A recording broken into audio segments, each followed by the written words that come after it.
Hey everyone, this is PrinceBrightstar, and welcome back to Final Fantasy XIV.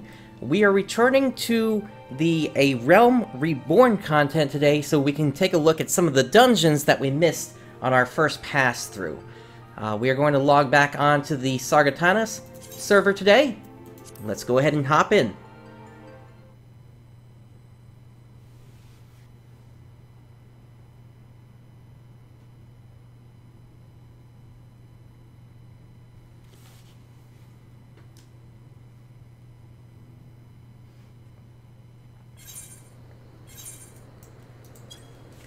Okay, so here we are. And what we need to do is we need to start off by speaking to this person over here. We are over by the Waking Sands. And this person has a quest for us here, Trauma Queen. Heard we're in the same trade. You're in better shape than me, though. A mishap at the Wanderer's Palace nearly did me in, but boy, was it worth it. The calamity drained near half the water from Bronze Lake, and there it was, an ancient temple of Oshaw. Why's it called a palace then? Beats me. I just went in looking for the treasure, me and my feller. It was like a dream. That's what it was like. The water hadn't done a thing. There were gold-framed mirrors, bright as the moon. We gazed upon ourselves draped in chains of pearl, dancing on a floor of marble and malachite. Like a king and queen, me and my feller. A daring-do adventurer like yourself wouldn't say no to a chance like that, now would ye? Tell you what, go down to the docks west of Camp Bronze Lake and talk to Abazi Charazi. Used to be a boon companion of mine.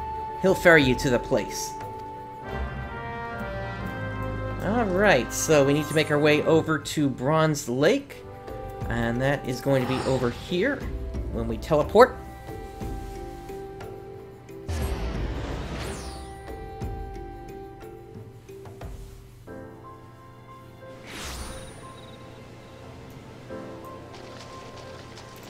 Okay, and it looks like our destination is over to the west.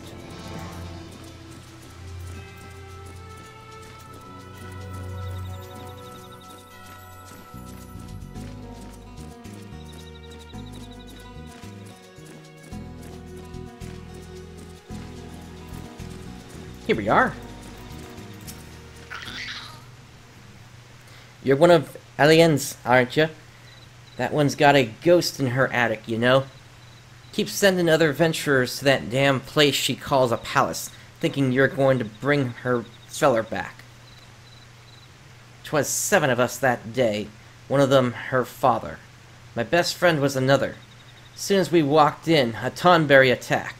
It was dark, and we couldn't get purchase on the floor, for 'twas covered in lake slime, then in blood. What's more there to say? Only Alien and I made it out of by the grace of the 12. Everyone else is dead. Think I'd leave him behind, leave my brother by another blood? If I hadn't seen what the Tonberry left, I saw no treasure there, only death. I've said my piece. You still want to see for yourself? That's your business. I'll ferry you there, for my venturing days are over, and I'm the boatman of this lake.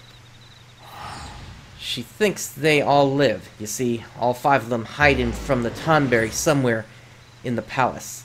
She tried to flee the infirmary. She told folk about her friends needing rescue. Then she got shy. Ah, poor lost Alien. Okay. And so with that, the Wanderer's Palace is now available. Let's go ahead and queue up for that.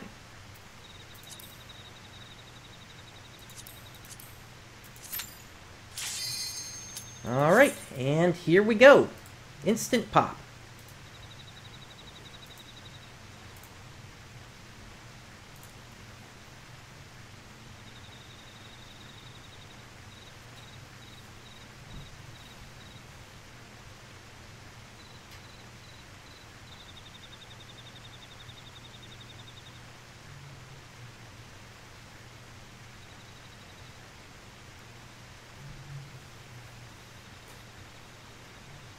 Looks like the healer might be doing something else here.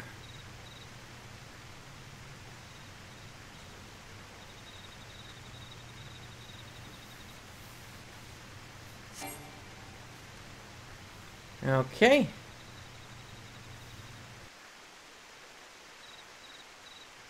Alright, so it looks like we've got a little bit of a wait here then, as we're waiting for another healer to pop in.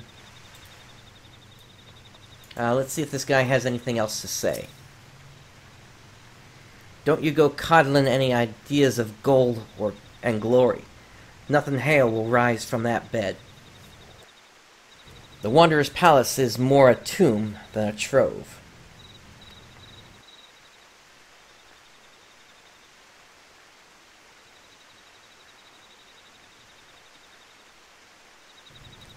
Now, this dungeon in particular is a part of what's called the level 50-60 dungeons duty roulette here.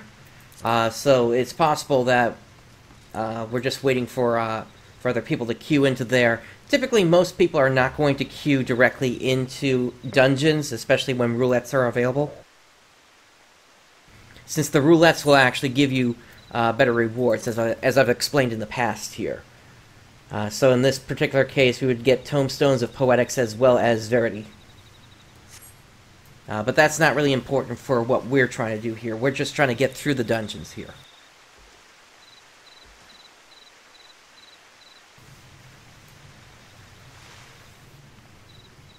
Hopefully the wait won't be too long. I do at least see that we've got 2 DPS here.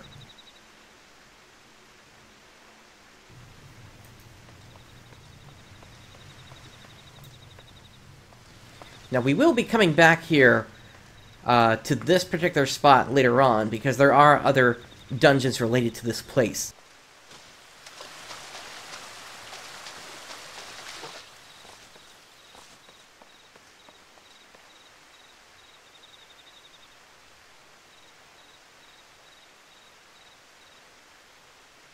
While we're waiting here, let's just see what else this has to say here.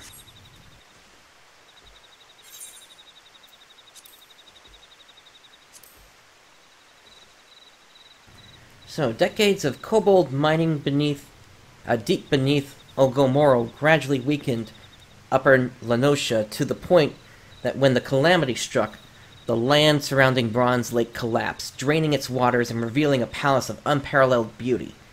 Thought to have been built by the Nemean civilization, which thrived in the area some 15 centuries ago, the palace appears to have been dedicated to their patron deity.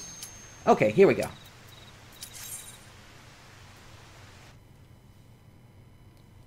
And in we go.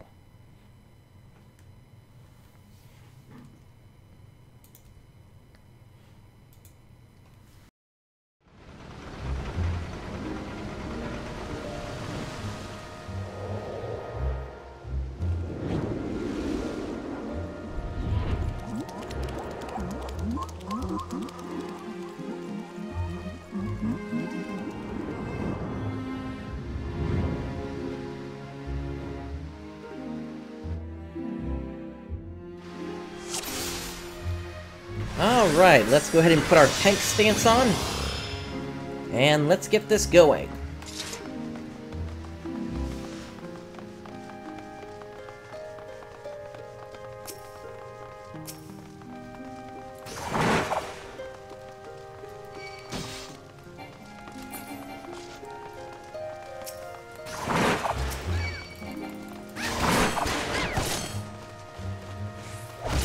We can actually pull pretty far on the first pull here. I'm going to stop it right about here, though.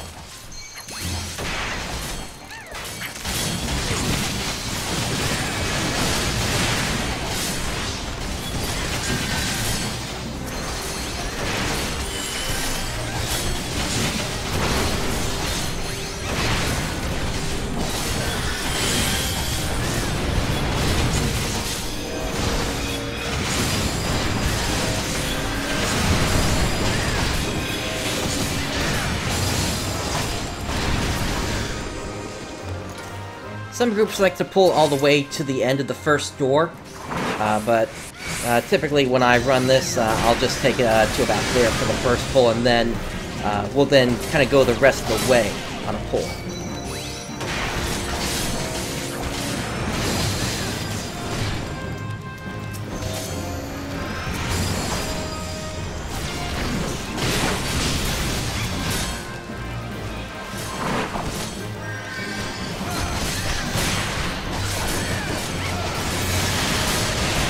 Okay, and there's the last of it. We're popping hollowed ground for all the incoming damage.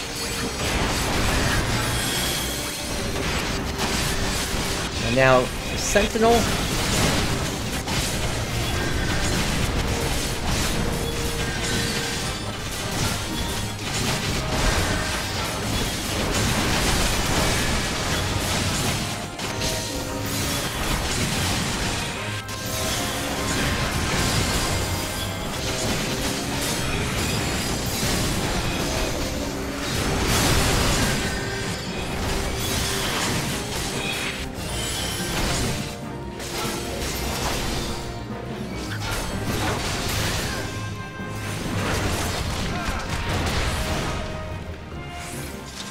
Alright, and here we are at the first boss.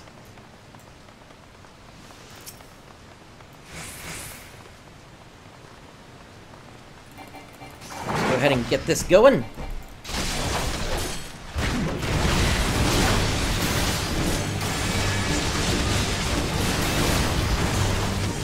Now this guy is pretty straightforward. It's mostly going to be just on the healer.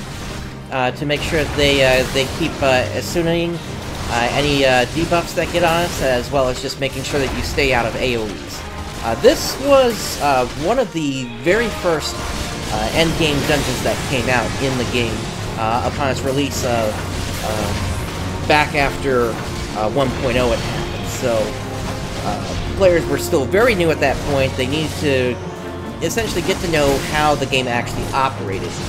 At endgame at that point. And so, the difficulty on this dungeon is, in some respects, even easier than what you get at the endgame, just by the fact that you're only dealing with an if we go back out to the list of dungeons, you'll actually see that this dungeon is actually listed above the final 2 dungeons in the story.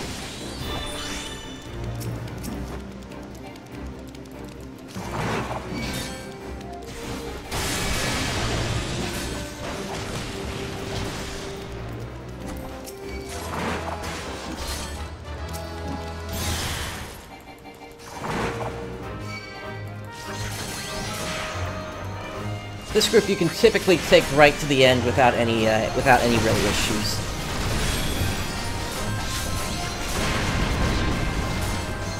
Oh, you know what? I wonder if those guys are like being put to sleep or something. Maybe that's why it seems like there's a bit of lag going on.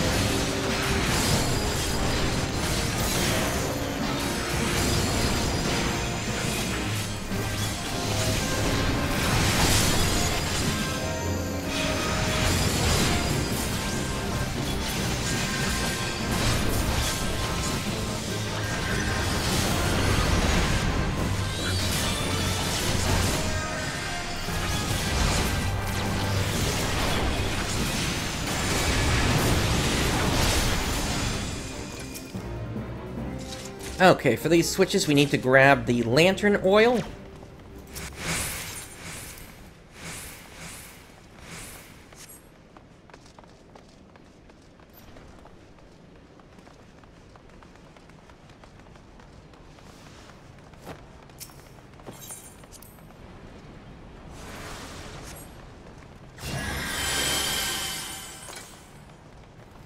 Okay, and now we gotta do this 2 more times.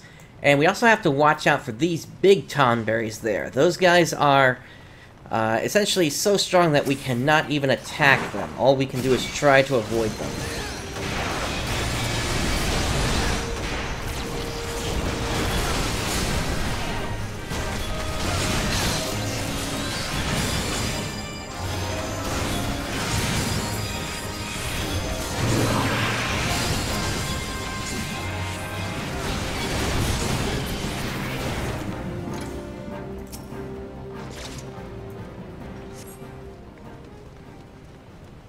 Okay. Yeah, so all we can really do is just try to avoid these guys. Unfortunately, that one is on me, so I'm just gonna run past him.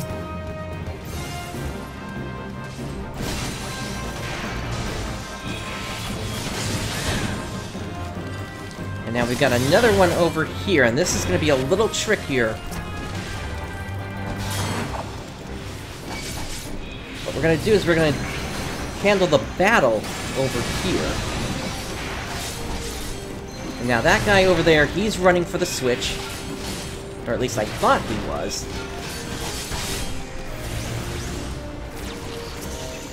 I guess I got it. Okay. So we're gonna need the lantern oil then. That's gonna drop.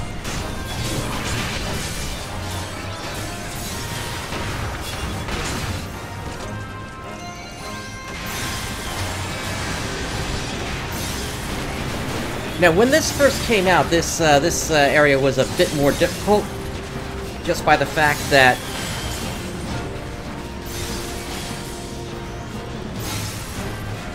players would not have as high a gear level as they do currently.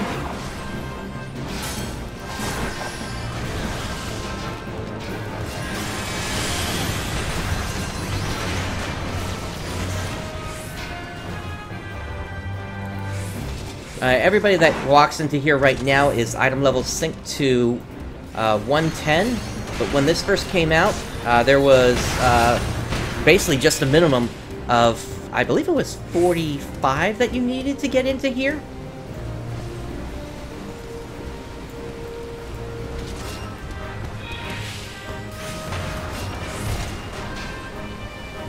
That big guy should back off in just a moment.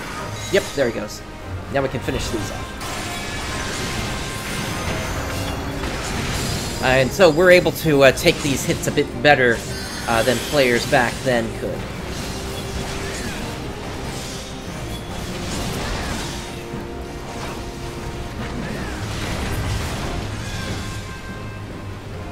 Alright, on to the second boss.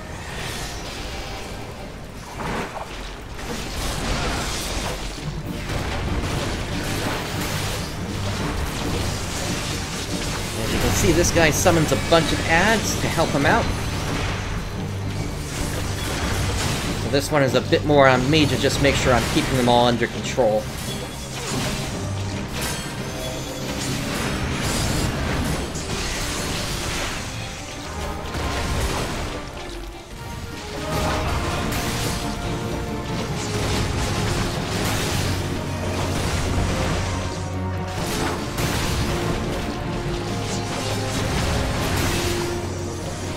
And there we go, second boss down.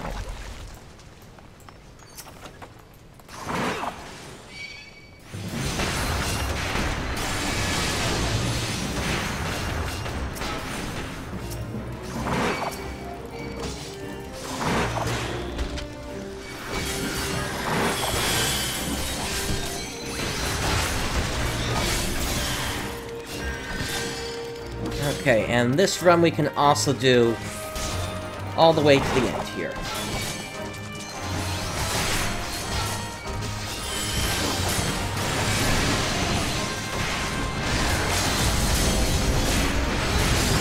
Alright, and somebody's using the limit break to get some extra damage out, that's fine.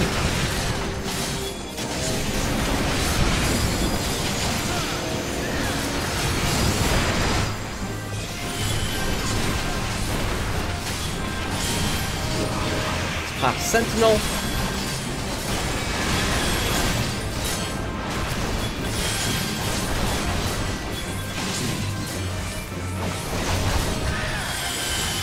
A couple of targets left, and then we'll be on to the final boss.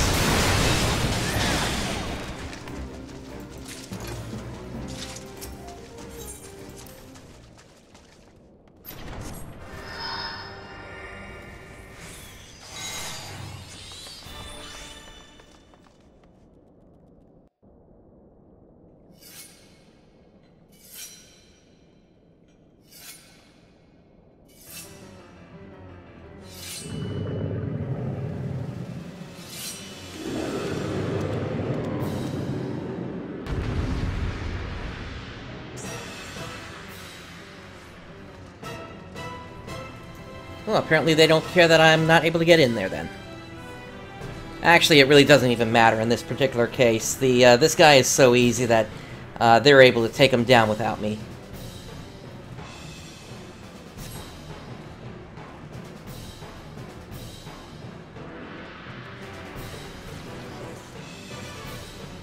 Once again, that's that item level at work there.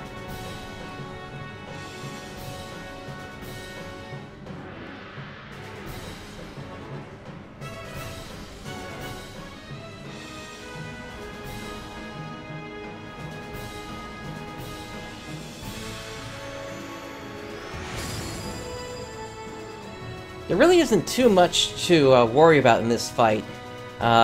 Basically just attack the king. You don't even have to worry about those guys that are coming in on the sides.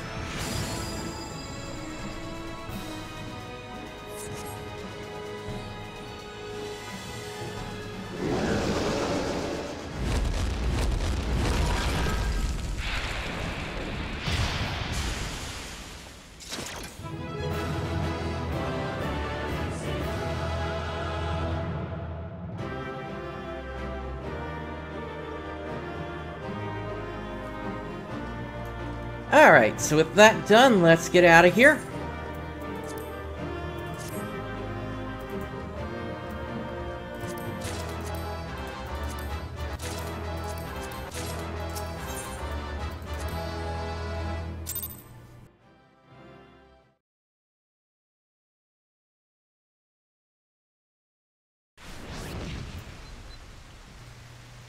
Okay, and so with that, the dungeon is now complete. We don't actually have a quest to turn in here, and that's just simply because we completed that when we unlocked the dungeon. So, what we're going to do now is we're going to teleport over to Limsa Lominsa, and then make our way back over to where we picked up the quest, because there is a second dungeon that we need to unlock from there.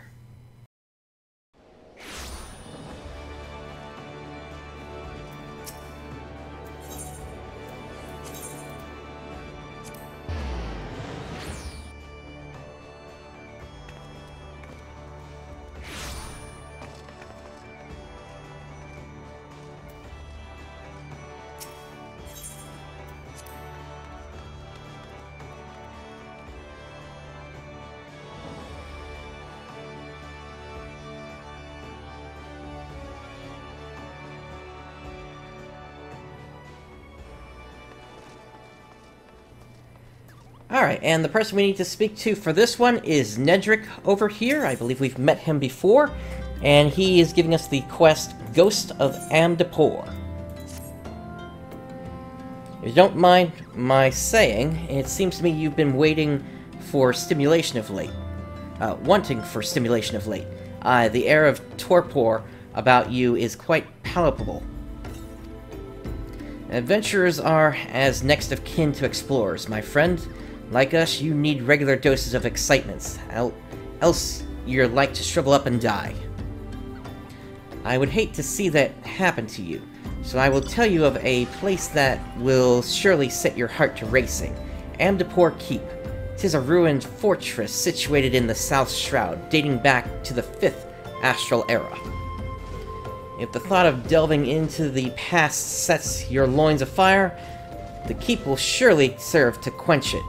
The entrance is watched by a wood whaler named Maxine. Give her my name, and she will tell you all you need to know.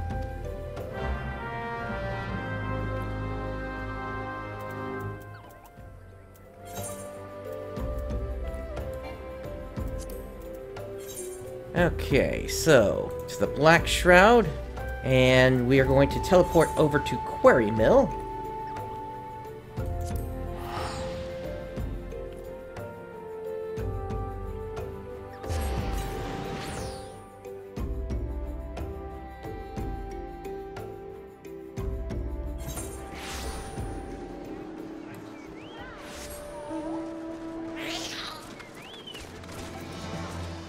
And then our destination is now to the southwest.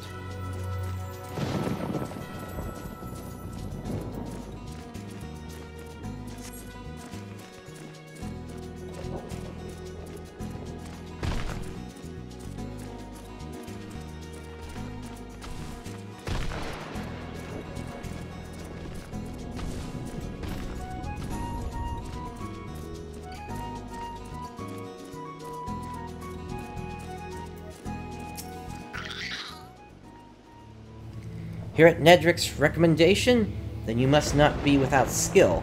That said, it is my duty to warn you of the dangers that await. This fortress was built by the Amdapori, an ancient people who rose to power upon arcane knowledge. During the heyday of their civilization, they built magnificent structures such as this. Alas, that splendor has long faded into memory, and the keep has become a lair for the Lambs of Dalamud, a doomsday cult. Some of the cultists have even succeeded in summoning Voidsent, and we Wood Whalers welcome capable adventurers who would be willing to keep their numbers in check. Okay, so once again, quest complete. We don't have a turn-in to worry about here, but Amdapor Keep is now available to us. So let's go ahead and queue in for that. And that is an instant pop.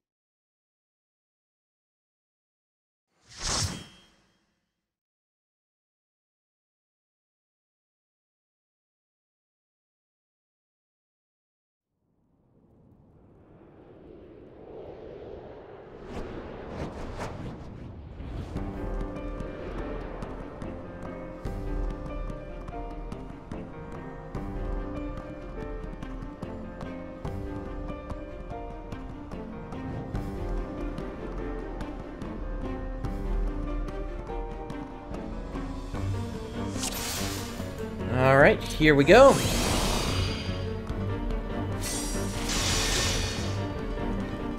And let's get this going. Taking on some lunatic followers first. And let's keep moving.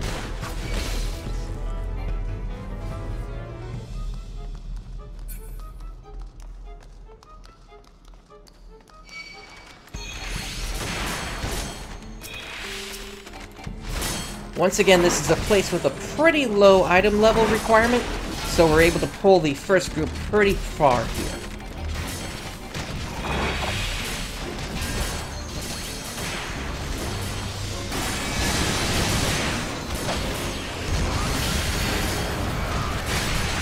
And take a look at this. If you're trying to figure out where some of your hunt targets are, if you're working on your hunt log, this is where you're actually going to find some of them.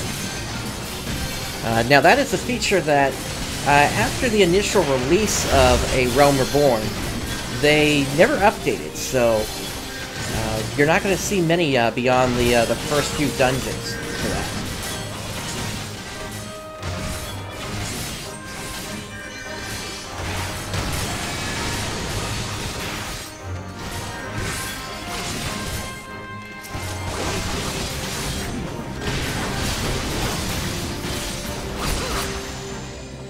Okay, moving on.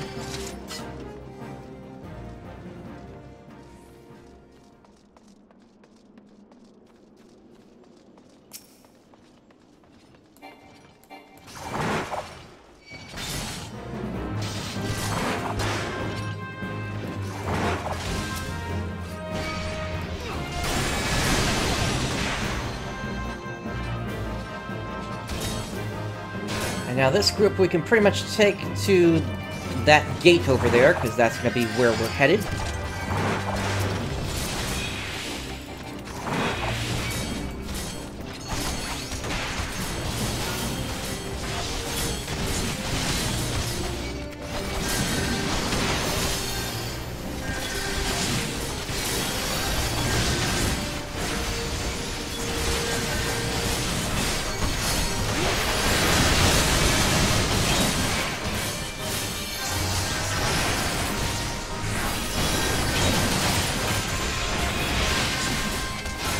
See, lots of AoEs are going out here.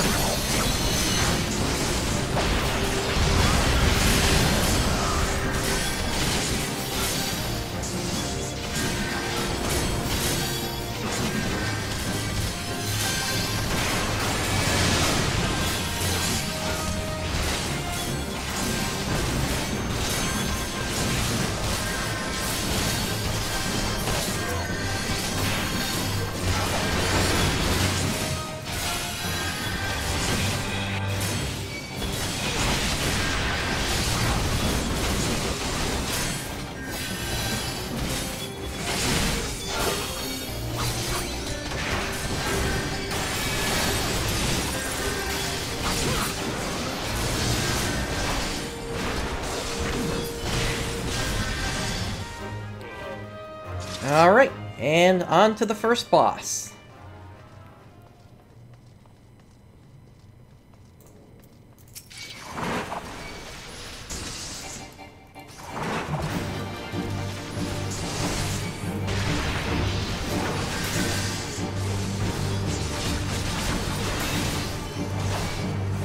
Now this guy is fairly easy. The real trick is, in a moment, he's going to summon an ad here. And that's actually the real first boss.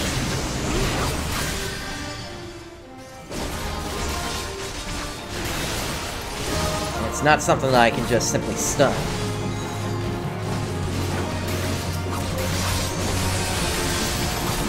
There we go, we got a Psych Flare.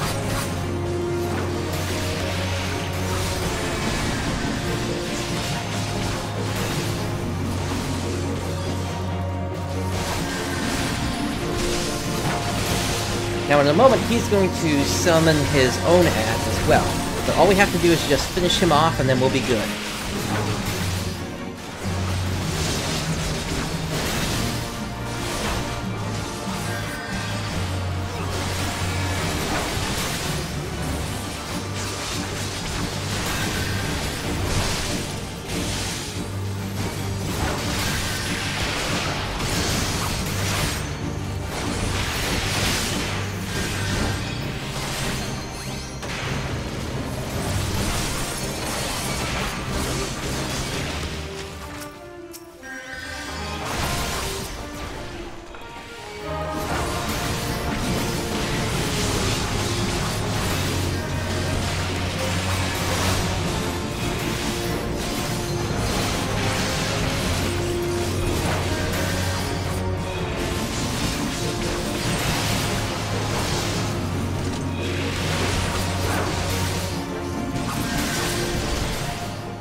And there we go.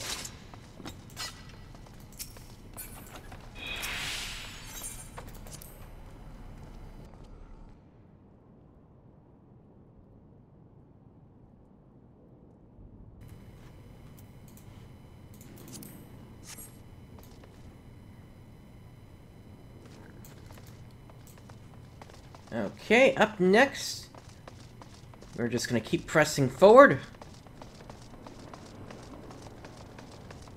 And we got a bunch of gargoyles over here. A couple of them are going to come alive.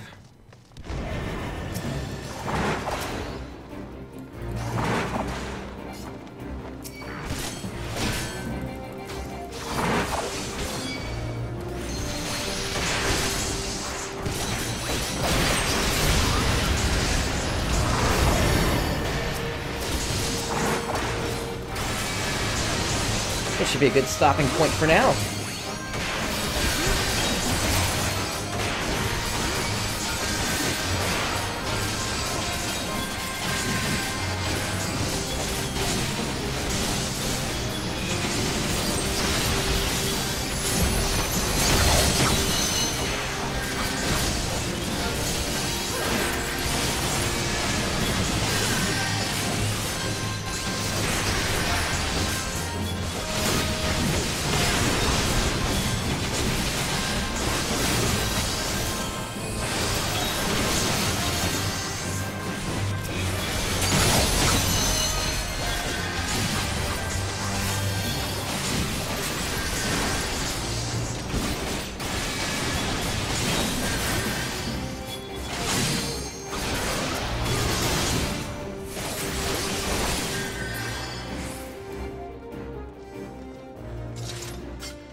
Okay, here's the next group.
calling for one of the DPS to LB so we can take these guys out quicker.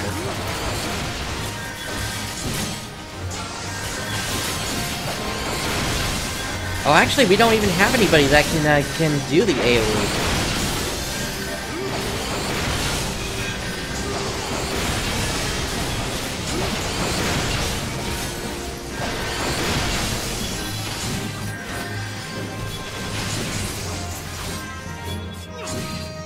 It's actually a little surprising. Typically, that's not a it's really not an issue. But anyway, we did take out that group, so we're on to this boss.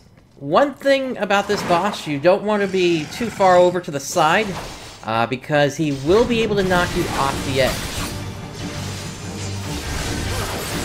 And this guy is basically just a giant wall.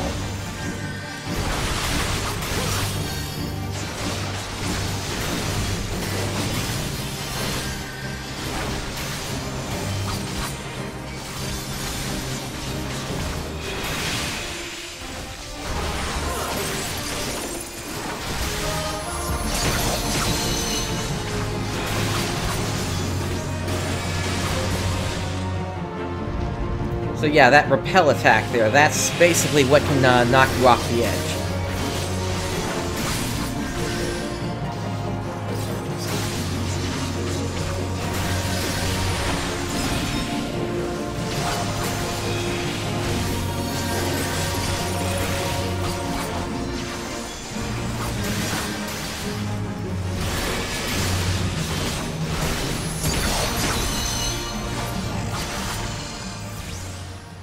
And down he goes.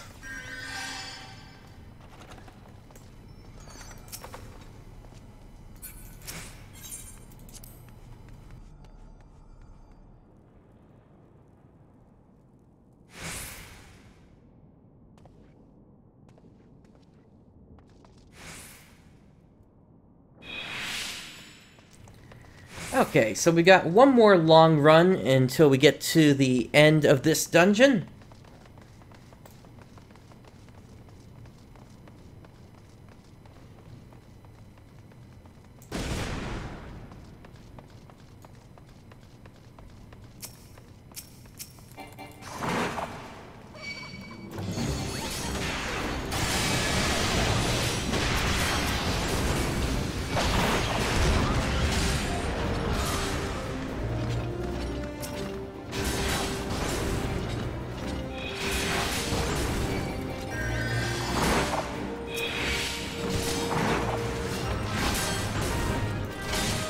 This is typically a good spot to stop for this one.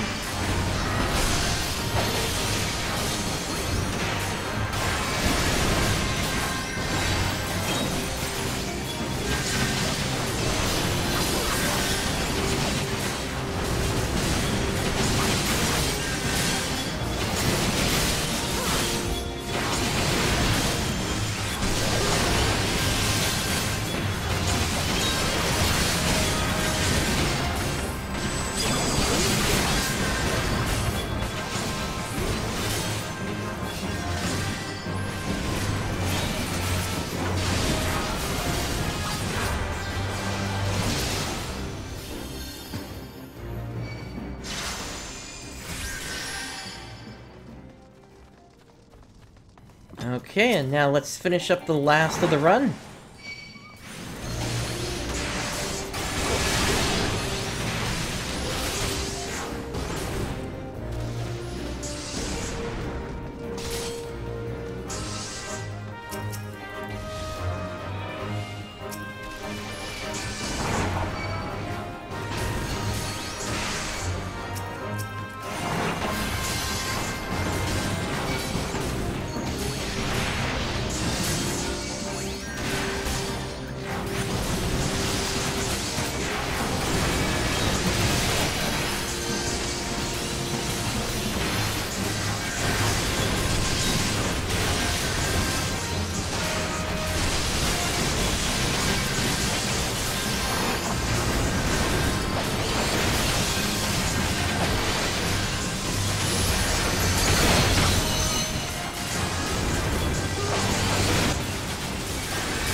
Okay, we've got 2 more targets here, and then we're on to the final boss.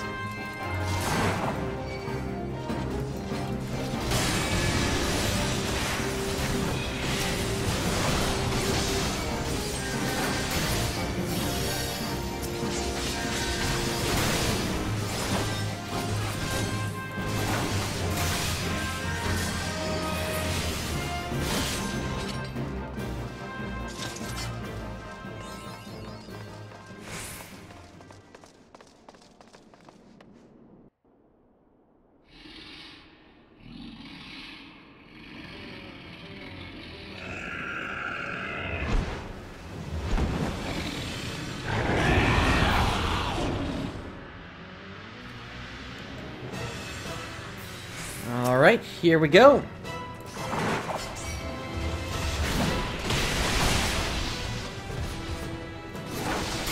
Now that's the one thing to keep in mind about this guy.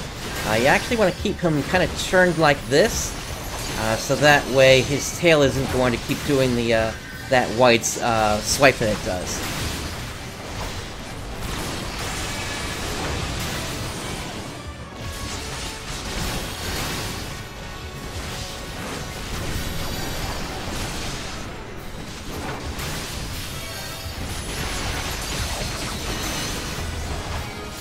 Or rather, he'll still do it, but you want to make sure that it's turned so that anybody that's still at the entrance there is not going to get hit by it.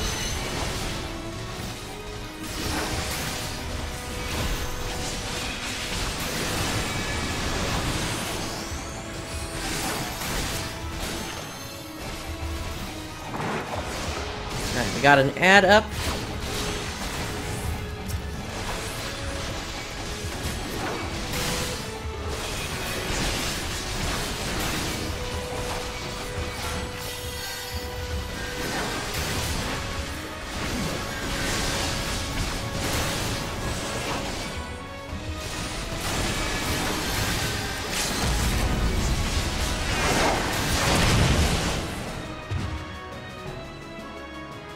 And down goes the final boss.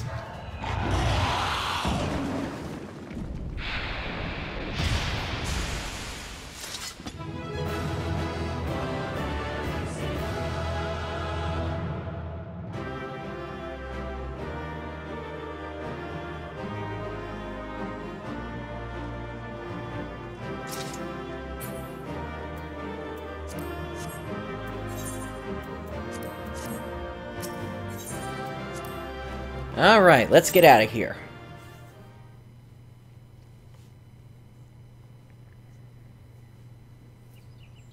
So, once again, we don't have a quest that we need to turn in, so we can just teleport over to the next location, and for that we are headed over to Aleport.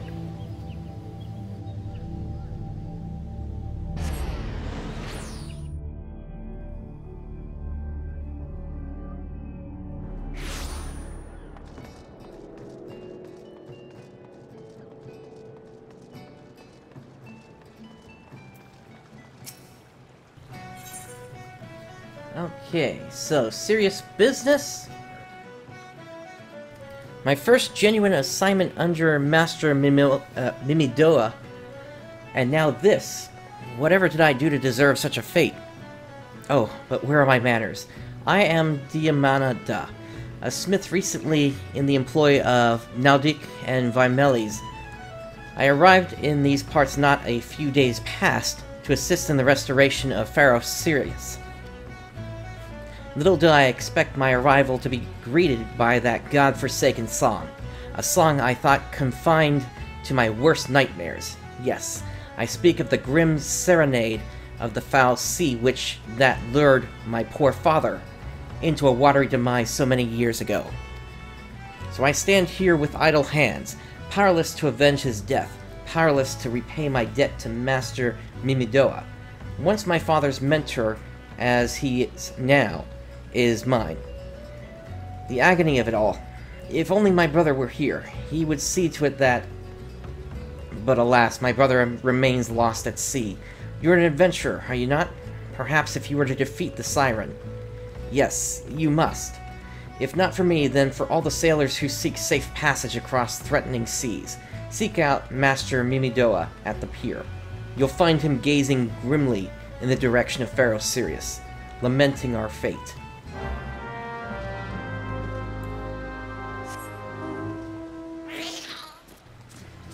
Okay, so that is going to take us down to the south here.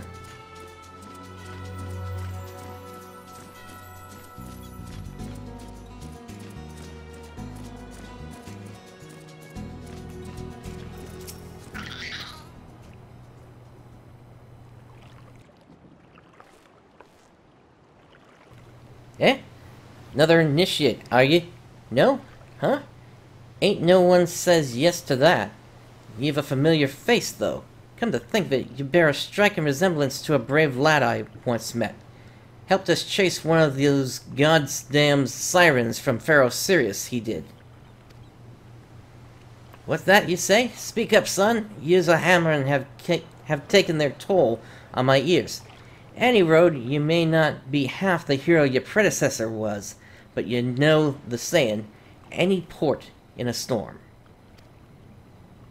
Ah, that's right. Damned if I can tell you why, but the Hellsborn hussy's back, and she's running roughshod o'er the place with a crew of her song-snared flunkies.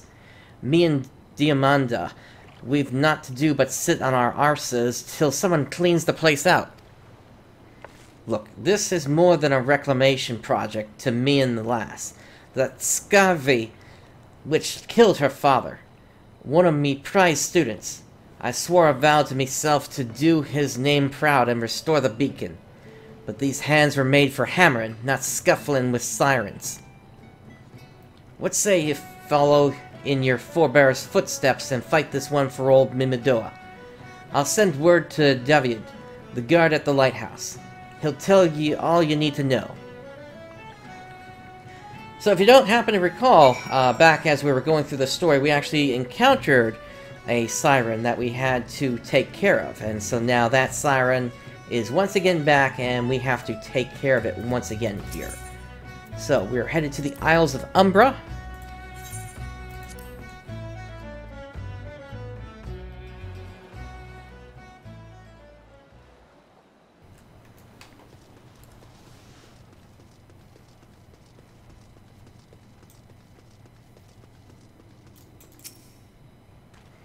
Ah, adventurer, you've come not a moment too soon. The siren has holed herself up in the lantern chamber atop the structure. The most direct route would be through the front door, but I fear the siren is already wise to our intentions, and has posted the most formidable of her thralls to guard the entrance.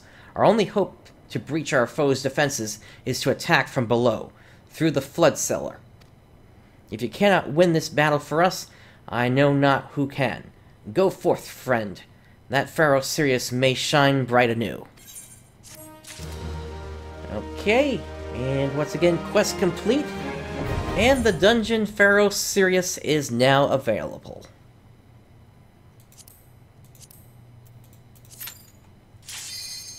And that is an instant pop for us.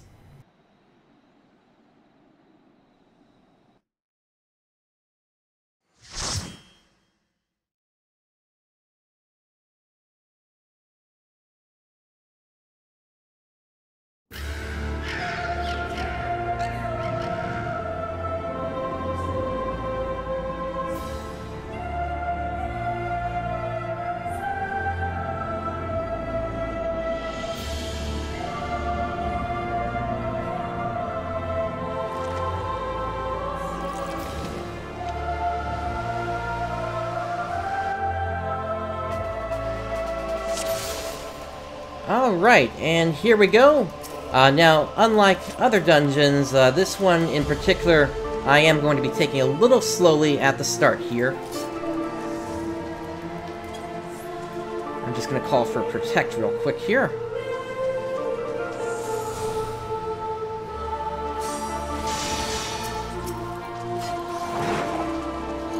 Despite the item level that this is supposed to be taken at, it's actually a lot higher in difficulty in the initial phases here. So I'm basically going to stop right about here.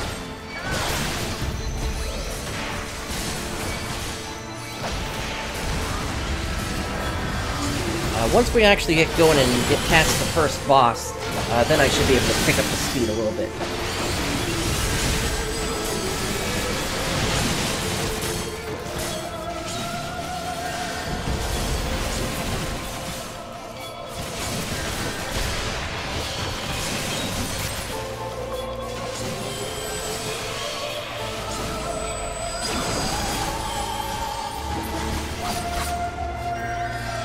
Okay.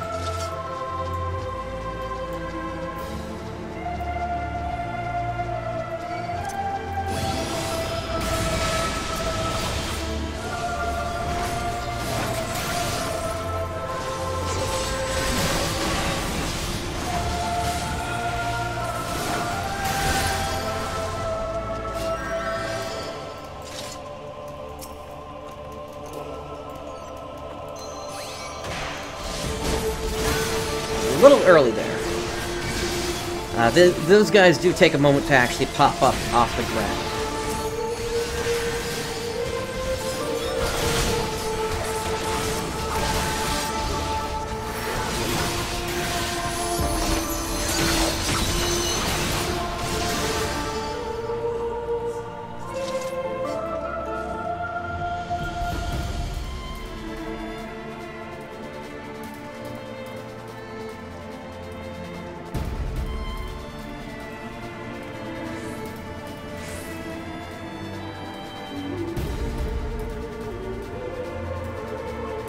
Once again, we got a group of these guys.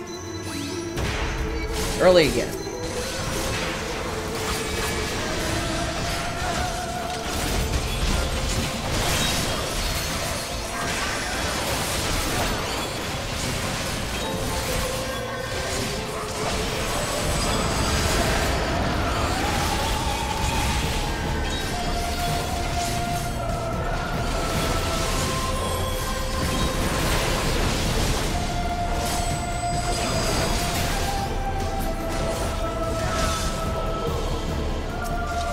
Alright, here we are at the first boss, and of everything in here, I think this guy is actually the hardest boss, just because he does a bunch of stuff that's going to kind of split the room up here, and if players aren't ready for that, there's going to be trouble.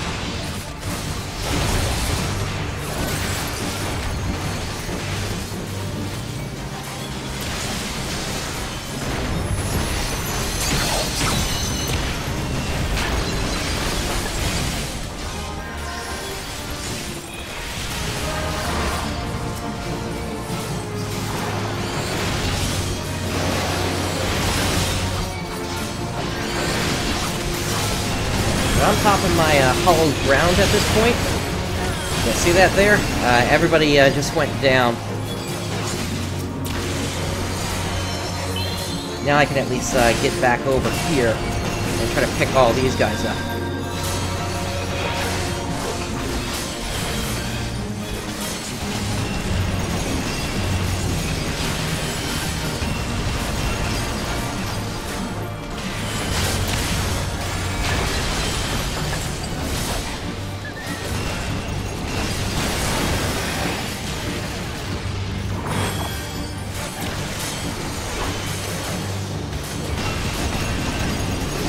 And keep in mind, I'm item level synced to 110 here. Imagine what this was like way back when this dungeon was first released.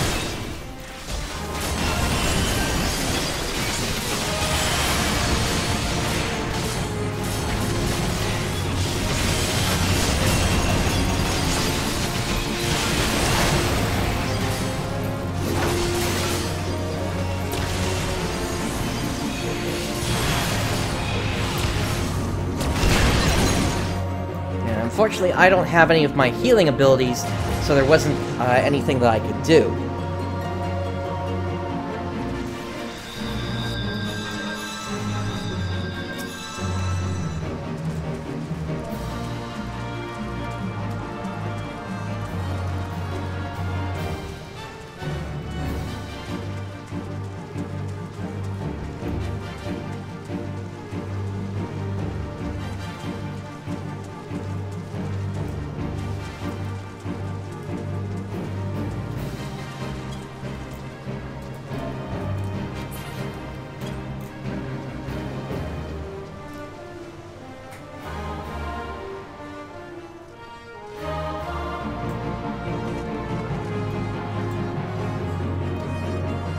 Oddly enough, a lot of people seem to recall... I'm responding to Omega 0X here.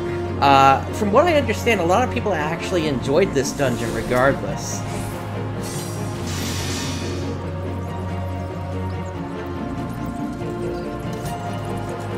Alright, let me give it a countdown here.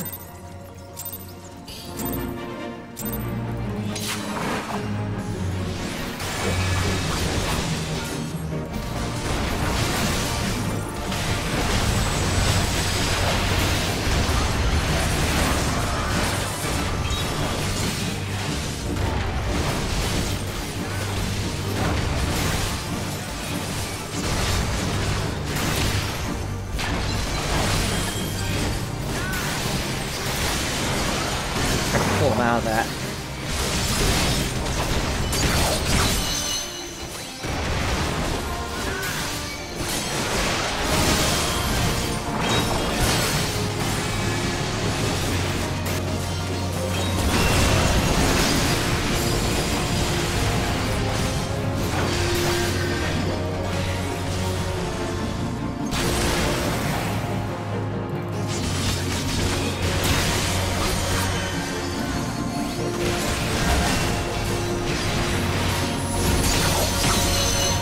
But we're doing a bit better this time, now that everybody kind of seems to have an idea of what actually needs to happen here.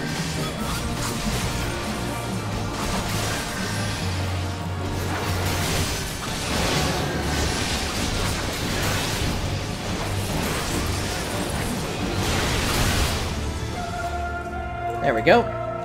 Alright, so from here, the dungeon is actually going to be a lot easier.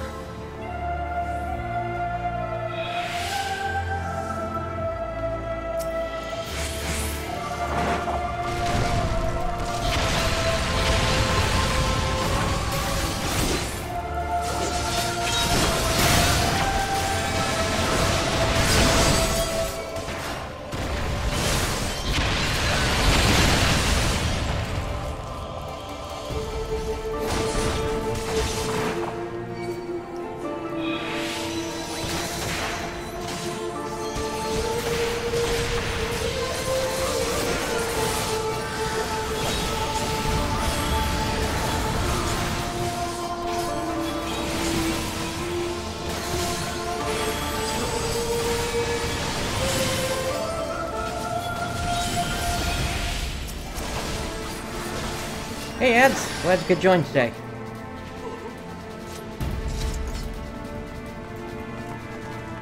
Alright, so from here, we now start climbing these stairs here.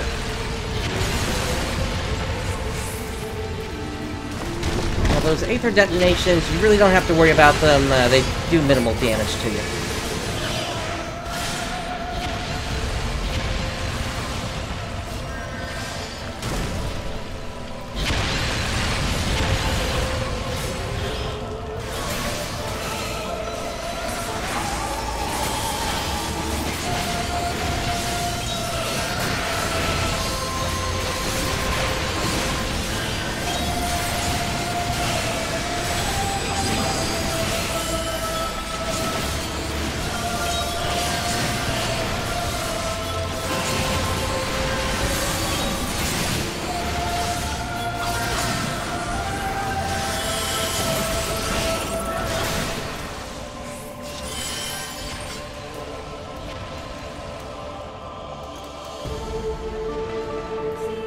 More of these guys. Still to her.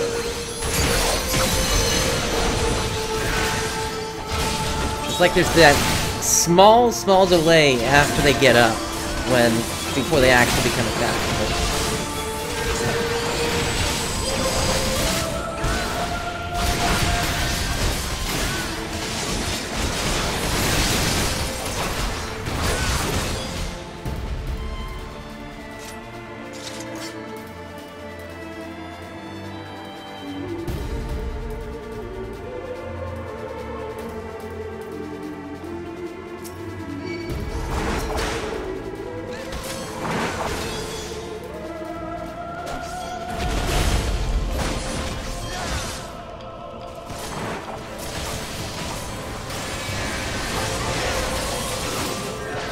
that right there is the second boss of this place.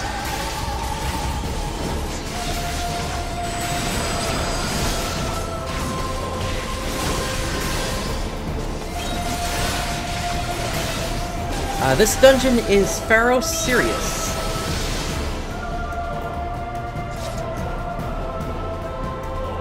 Alright, let's get this going.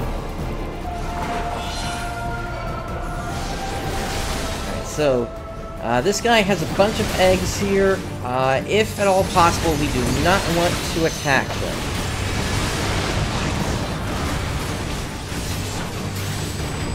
Otherwise, he's going to become stronger.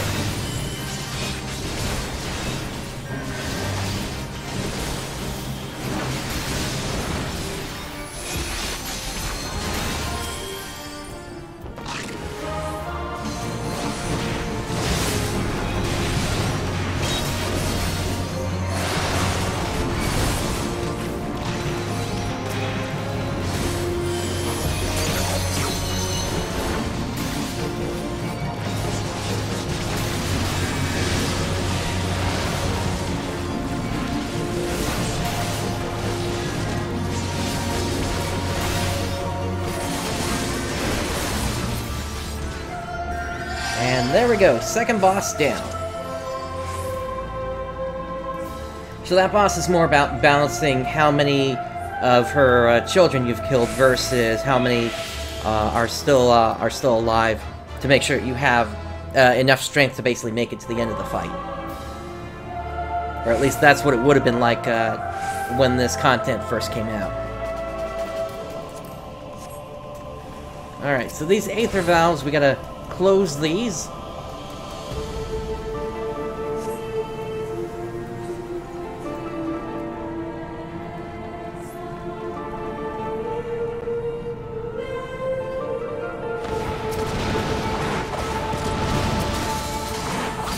Yeah, you gotta kind of thread the needle on those.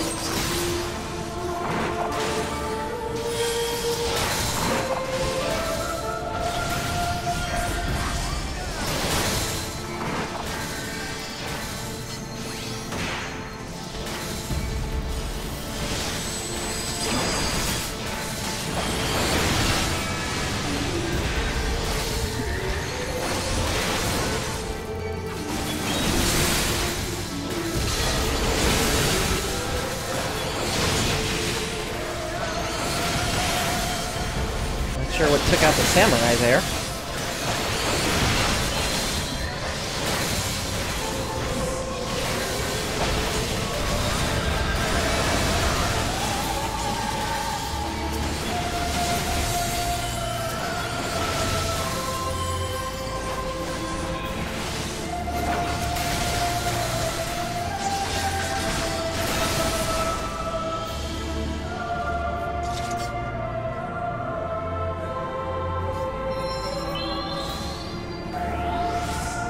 Once this guy is up and ready, then we'll take this one on. This is the third boss of the dungeon, and this is one of the few bosses, or one of the few dungeons, rather, that actually has more than 3 bosses in it.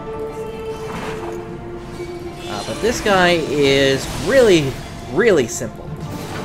This guy is... well, let me put it this way. Essentially, going through this guy is like putting a hot knife into butter.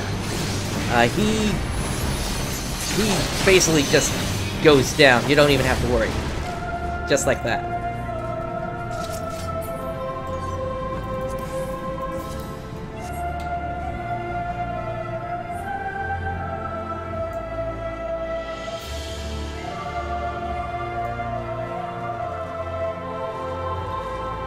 Alright, and here we are at the end.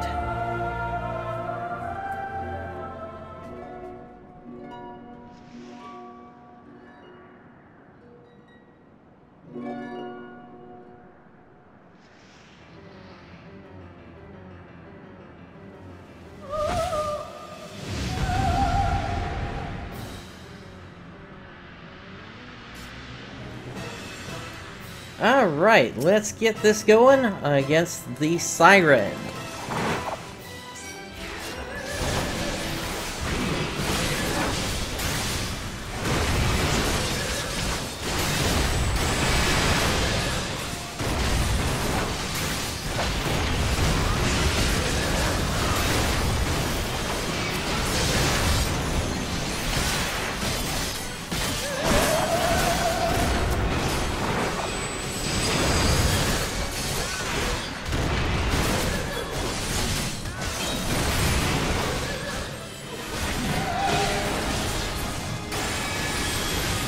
I missed her.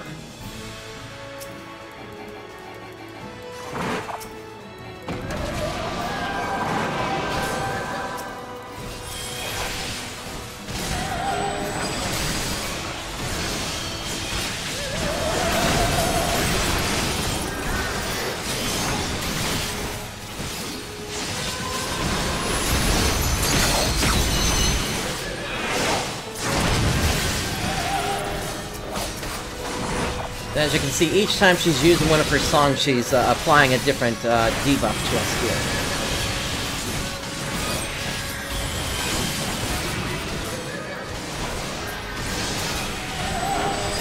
In a way, it's kind of like how bards are played these days.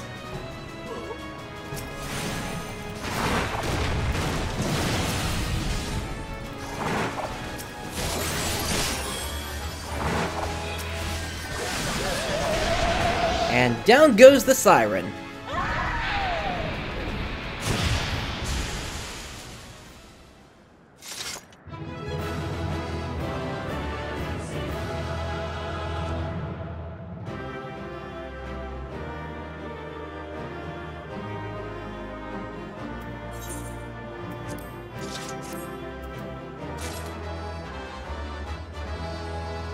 All right, let's get out of here.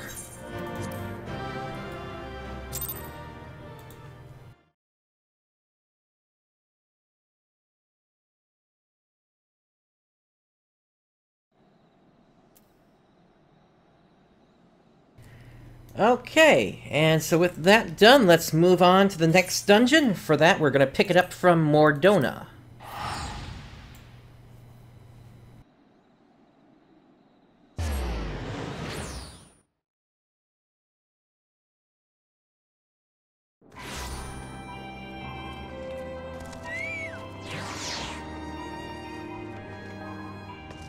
And as you can see, we've got a lot of those blue markers in here, so we're going to be coming back here quite a bit. The first one we're going to grab is from Hugubert here, and that's going to be Out of Sight, Out of Mind.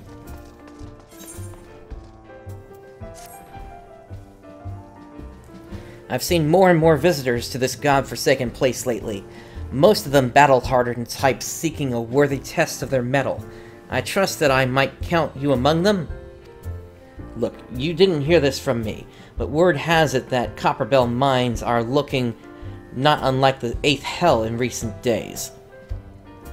The stone torches would have us believe that they have matters under control, but a minor acquaintance of mine would beg to differ. He says the torches have proven far more adept at quelling rumors than Hekaton... Wow, that's a long word. Hekaton Sherries, if you catch my drift. Why do I betray this knowledge to you?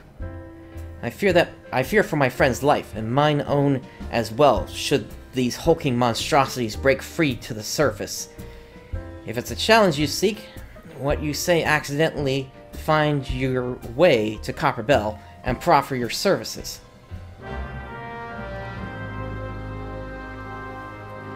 Alright, so we need to make our way over to Copperbell Mines. That is going to be in Western Thanalan.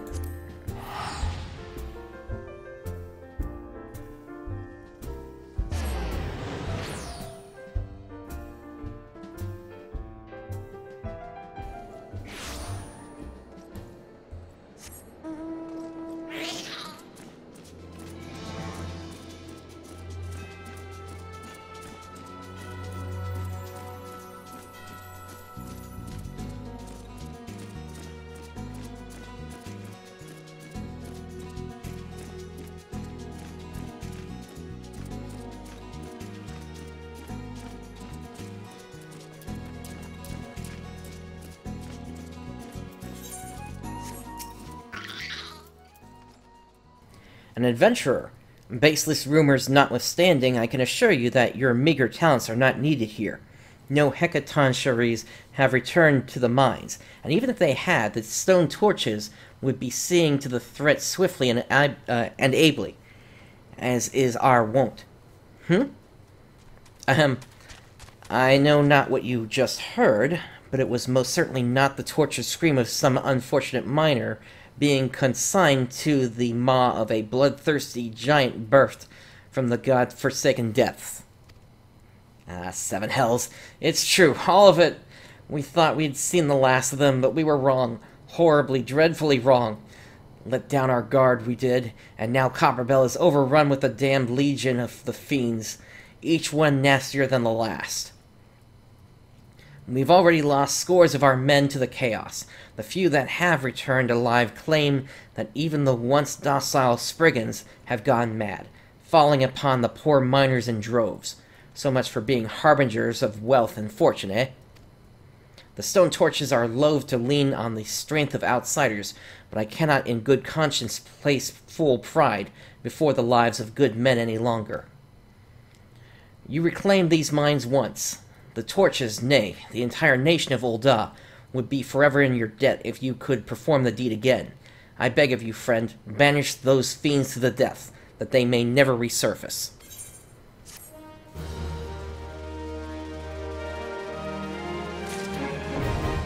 Alright, so let's make our way into Copperbell Mines Hard.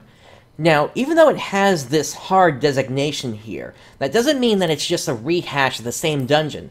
These dungeons are often actually very different from the original version, using some of the assets from the previous version, but still very different from the original run that you made through it. It's not like what you get out of, say, World of Warcraft, where you've got the normal version of the dungeon, and then you've got the hard mode, which you do at max level.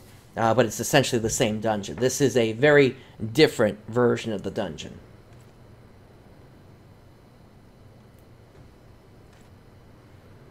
Come on, DPS.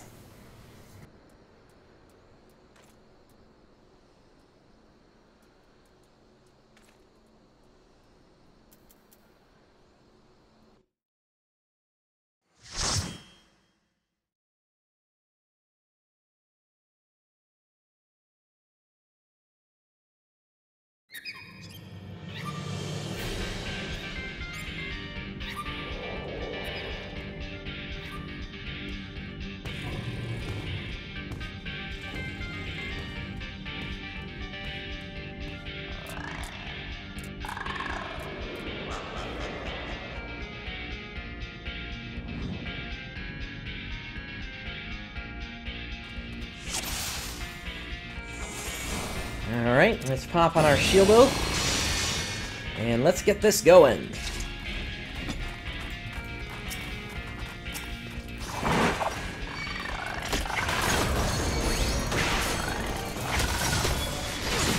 As you can see, we got this guy that just burst out of the door here. That's one of the first changes that you're going to see in here.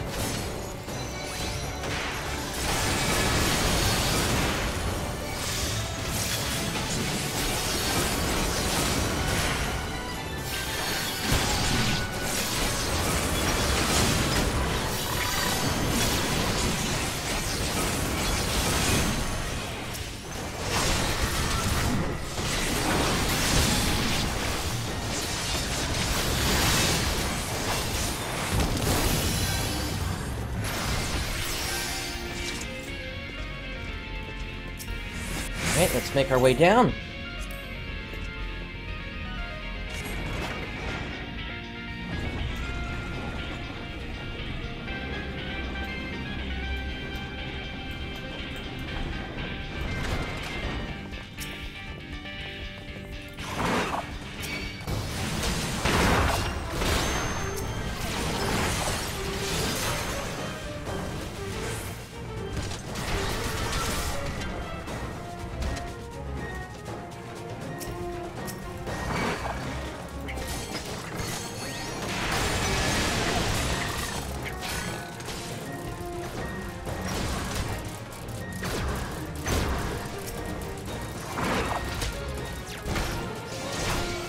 Alright, so what we need to do here is we basically just need to break the rock.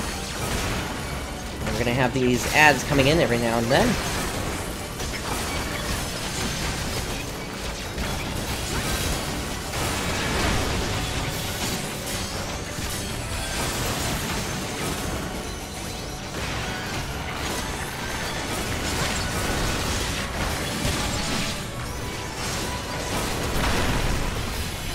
Okay, moving on.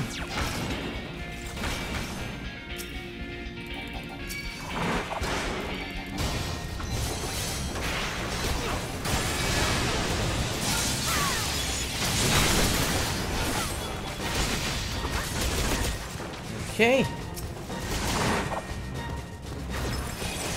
Yeah, we can keep breaking rocks as we go if we wanted to here.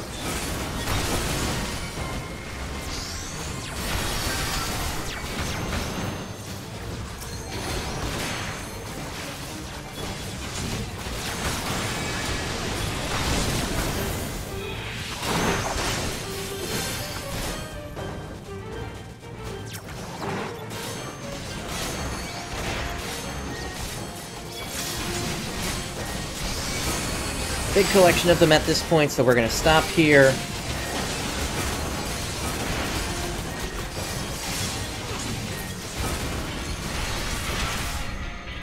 And there we go.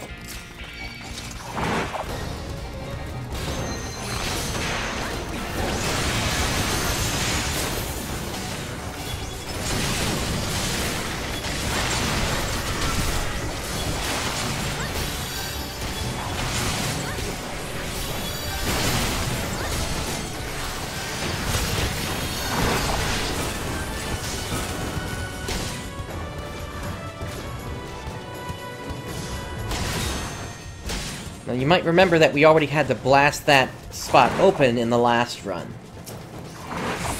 And this is where things differ. In the past run, we went through here, but now we're going to be headed across here instead, into the next part of the dungeon. Now, this is basically a DPS race here, because we need to essentially take out all these guys, but at the same time, we're going to have a lot of stuff burning here. And that's why I'm kind of inching along here.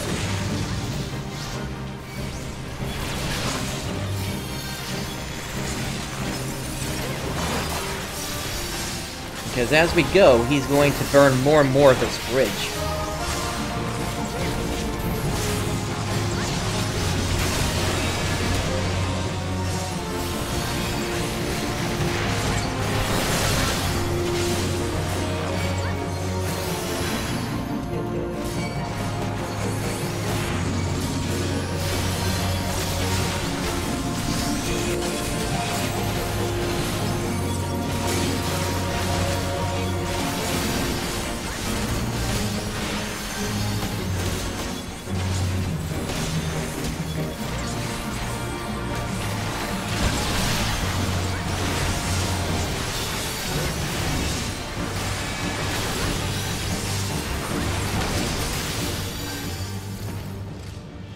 And there we go.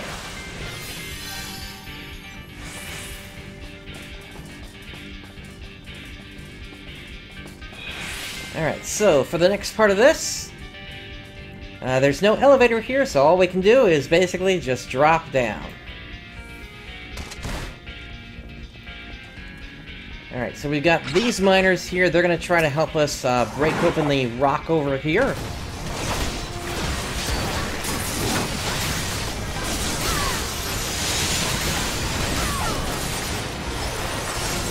And now we basically have to protect them as they continue to mine.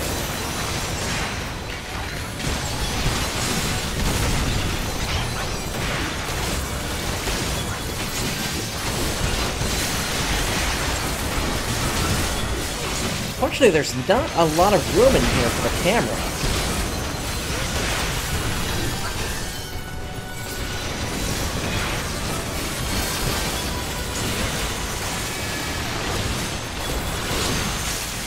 Yeah, the sword spin here is an ability.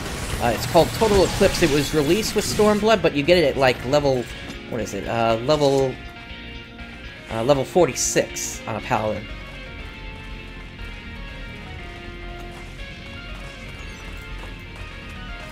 Okay, second boss here. Now this one is kind of similar to the slimes that we had to take care of in the first one. But it's also kind of different at the same time. In this particular case, you need to bring the bomb to the boss.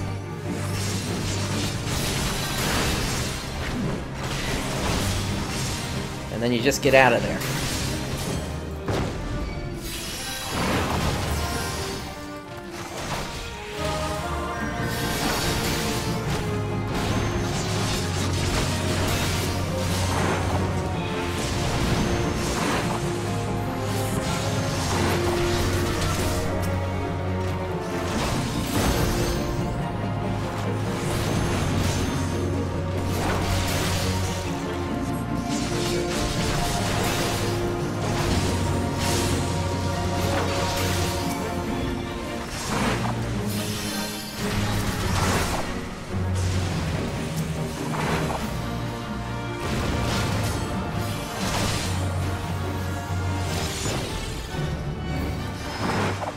Go, doing well so far. He basically just kind of walks back and forth like that.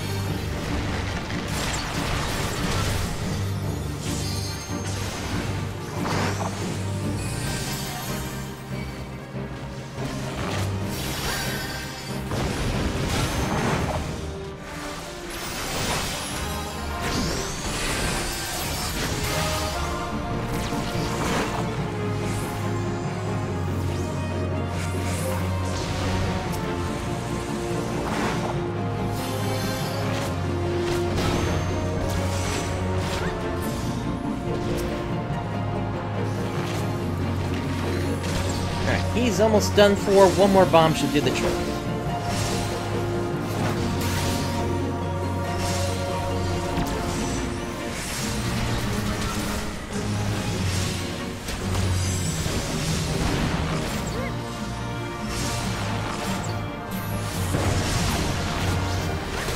And there we go.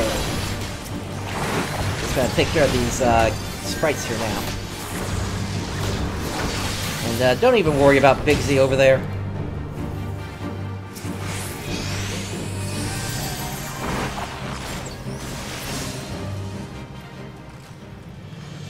Yeah, once you take care of his body, it's he goes down real quick. But there's nothing that you can do to actually stop him from breaking the thing.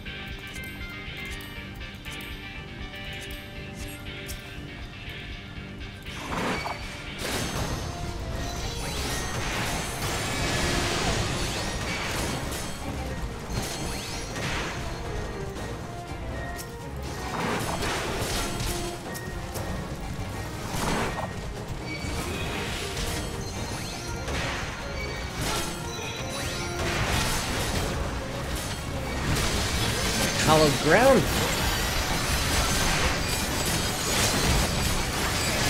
And there's the limit break.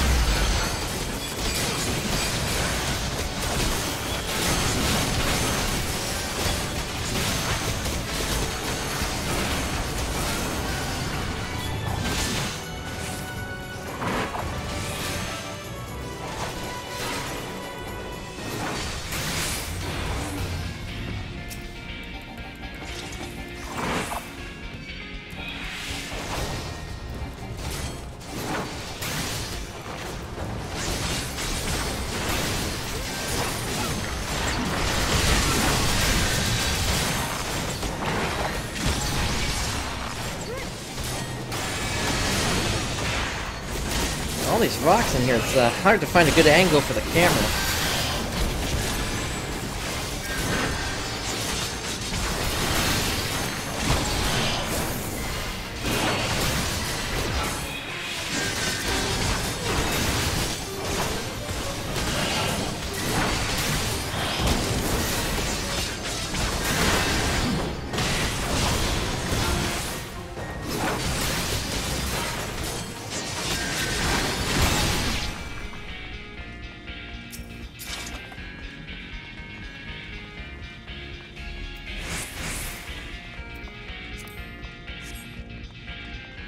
Okay, and here we are at the last boss.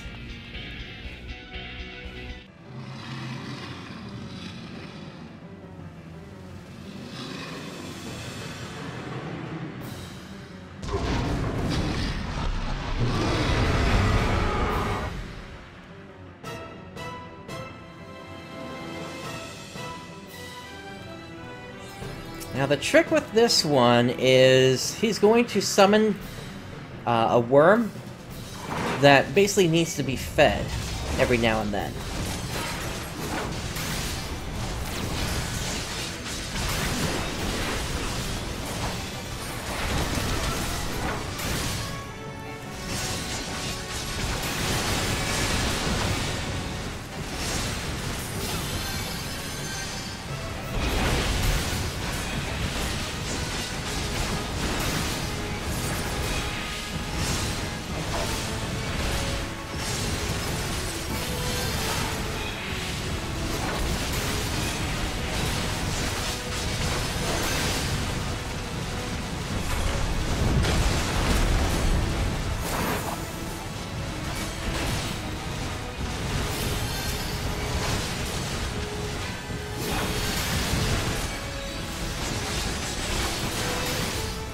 There we go, that calms him down for a moment.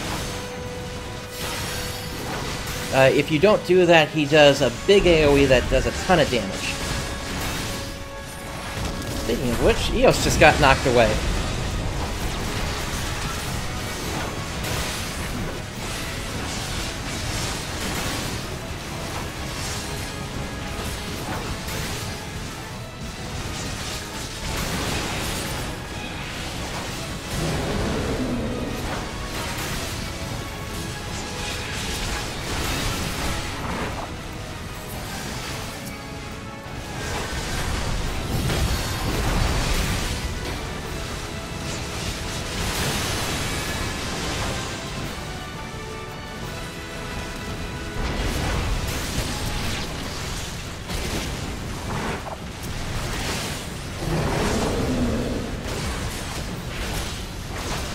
Unfortunately, I don't believe I can actually tank those guys.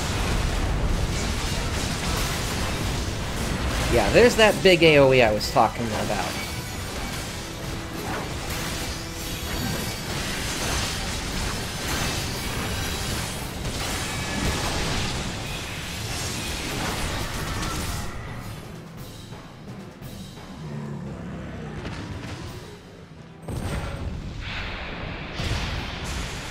And there goes the last boss.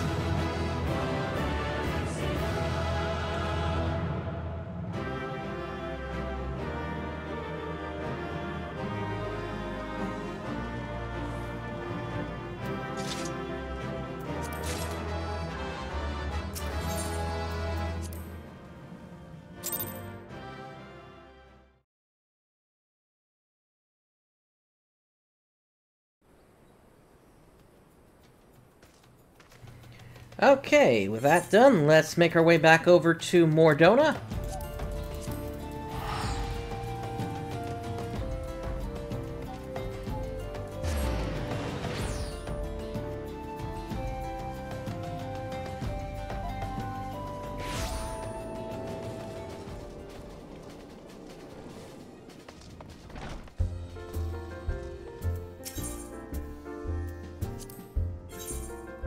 Alright, and now next we've got this Haukke Manor.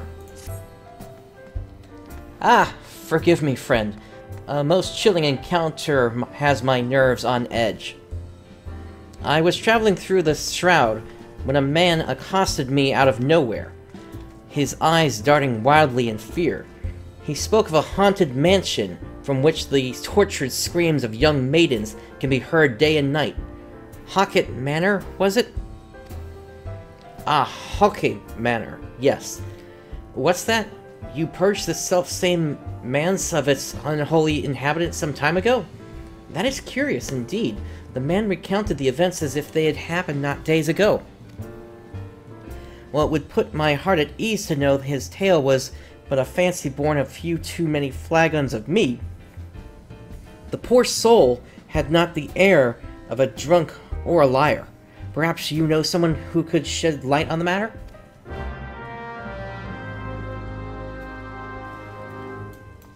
Okay, and so that's going to take us over to Gridania now.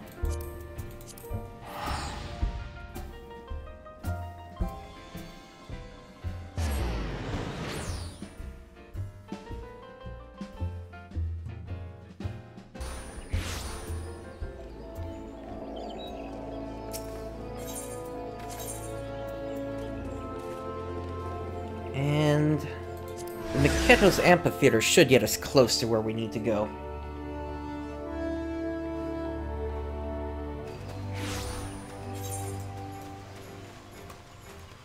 Well, fairly close anyway.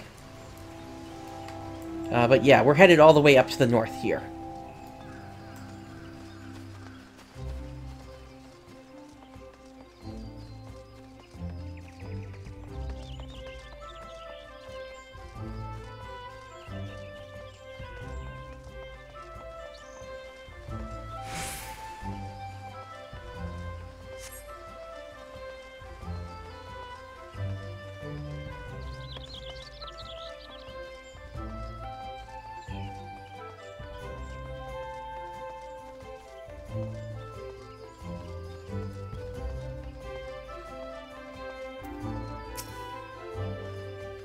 Ah, friend, it is good to see you again. How I wish I could greet you with more joyful tidings. I trust you have heard the rumors? Yes, I fear they are true, and then some. Oh, wherever shall I begin? After you released my lady from her torment, a deed of bravery and kindness that I will remember until the last of my days, I paid visit to the Wood Whalers and told the tale in all its tragedy, that the Guardians of the Twelves Wood might know of the truth. Though the Whalers did not doubt my words, they insisted on a thorough investigation of the manor. Without witnessing my lady's remains for themselves, I was told, they could hardly vouch for the citizenry's safety. A prudent judgment, I thought, and I did not argue. It is what happened next that confounded everyone, myself most of all. A contingent of Wood Whalers was dispatched to the manor, and I personally escorted them in. This would be the last I saw them, for nary a one returned. Minutes turned to hours, and before long, night surrounded the silent manor. 'Twas then that screams began again. Ungodly, heart-rending screams that shall be burned in my memory forevermore. Against my better reasoning, I mustered the courage to peer inside. Oh, how I wish I had not, for what peered back, friend, was someone, nay, something, for that which I saw surely possessed no soul like you or I. That has no right to exist in our world. The Whalers have dispatched another contingent to investigate the manor. The fools, do they not see that they have writ their own death sentence? I cannot save them, but you, friend, you may succeed where I miserably failed. I implore you, pray, come to our aid once more. Okay, so we need to make our way over to Haukke Manor.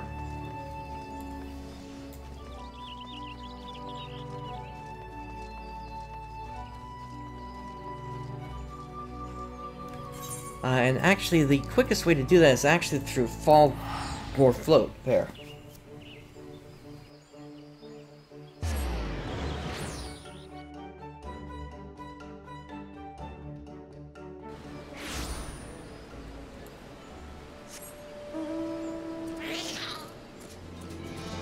So we're going to take this to the south.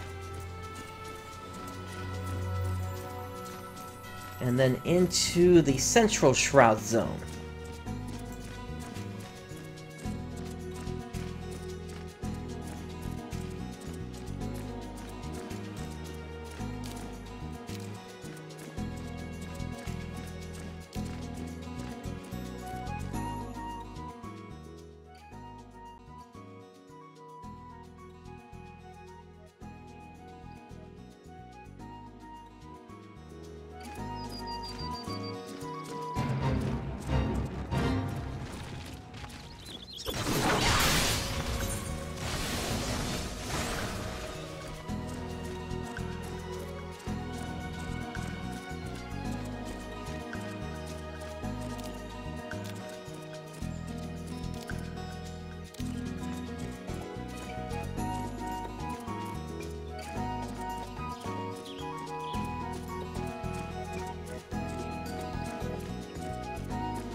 Alright, and here we are.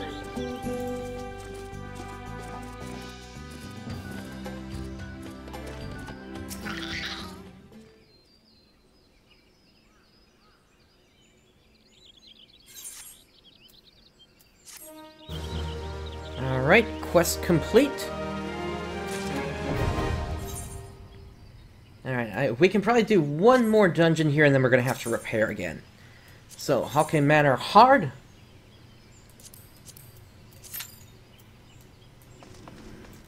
And actually, since it looks like we do have a small delay here as the party is forming, let's go ahead and head back into town and take care of our equipment now.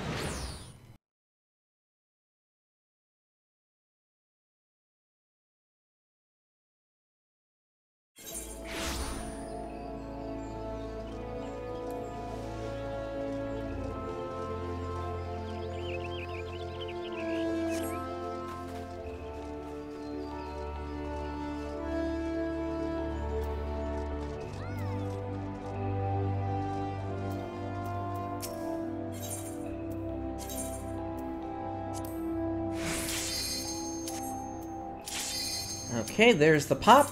Let's get this started.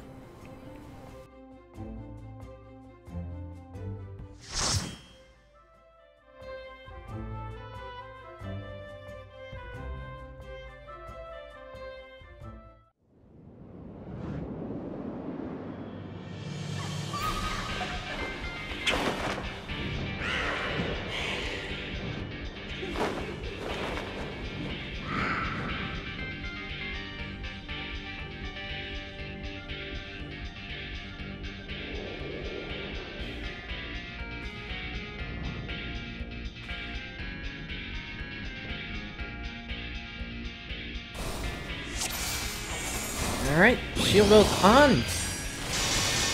And let's head on up.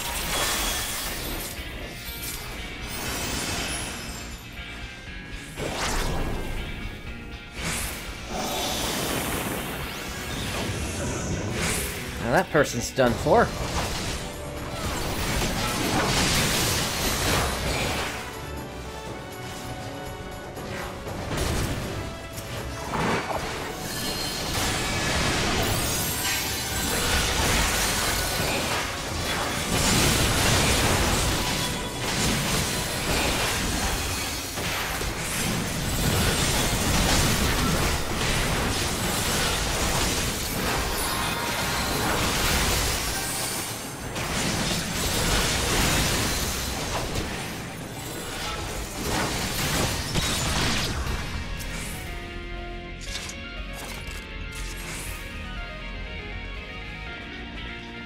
Alright, let's get this locked door open.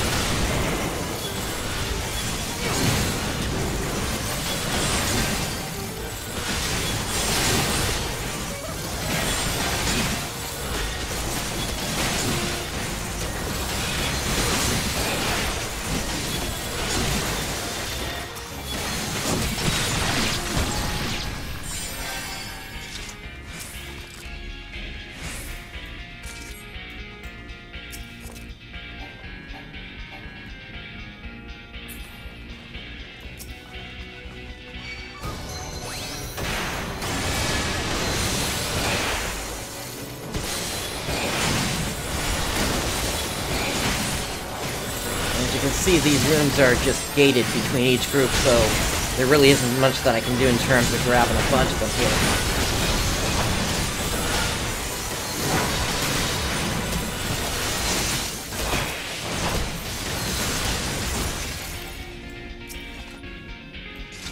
But yeah, we couldn't even go into this wing of the building last time.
Alright, and here we go, the first boss.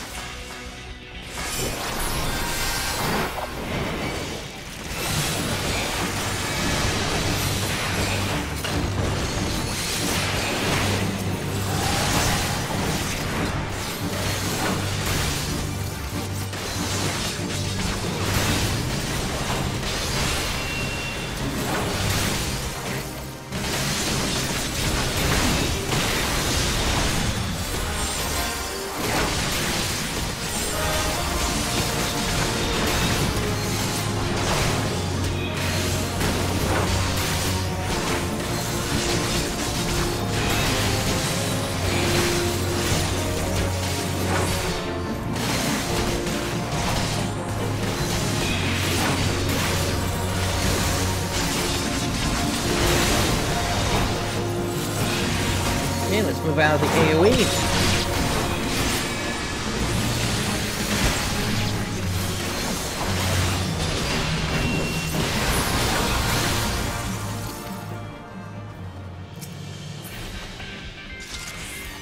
And there we go. Touch the crystal ball.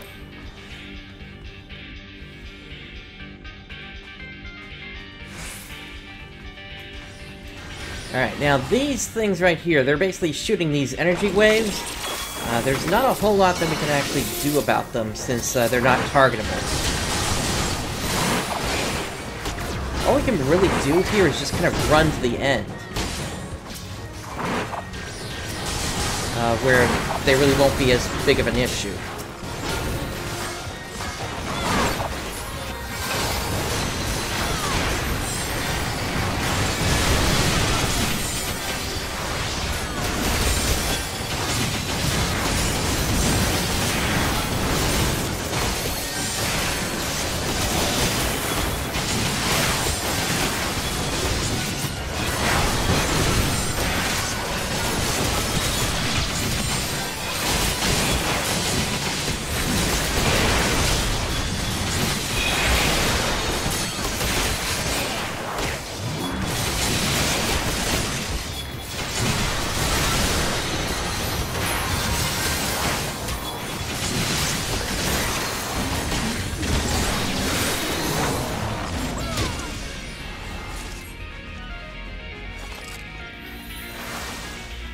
Alright, moving on.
Alright, here's the second boss.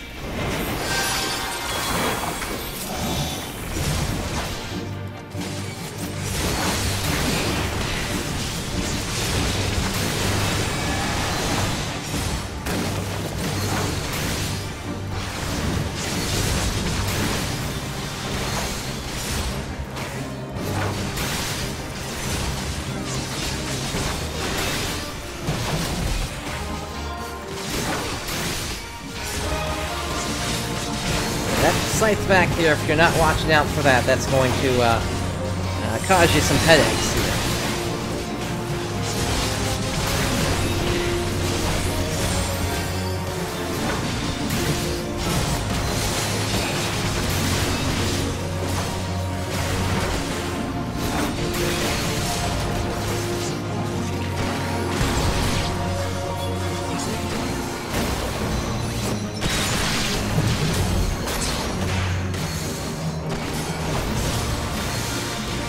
you really don't have to worry about the ad that came up. Just finish off Ash here, and then he's pretty much done for them.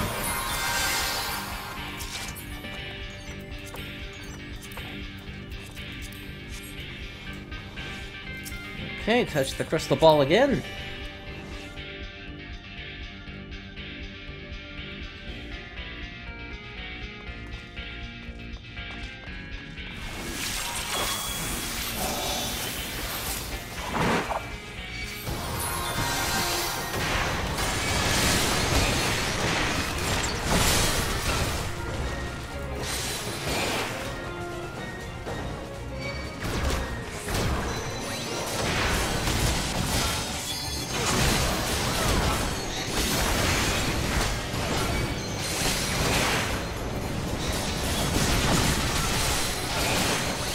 This is a good stopping point for now.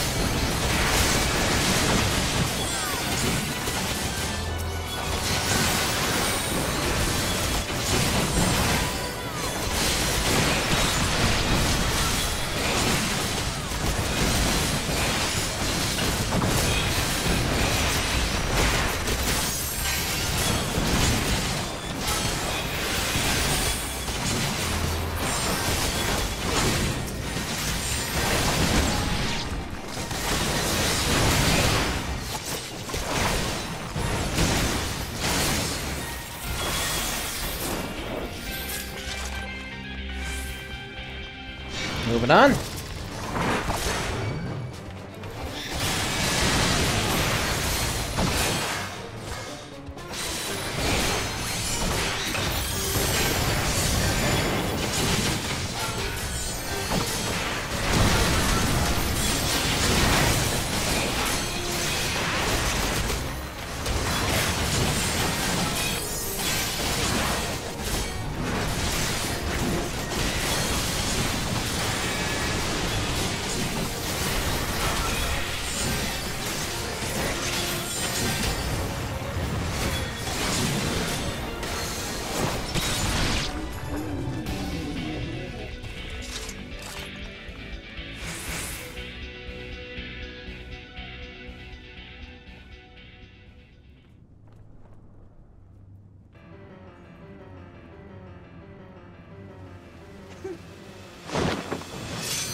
Quite the pair of lungs on that one.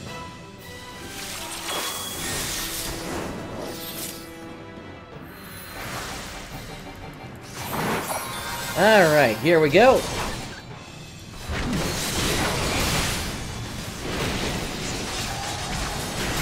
I believe they are going to eventually summon an ad into it.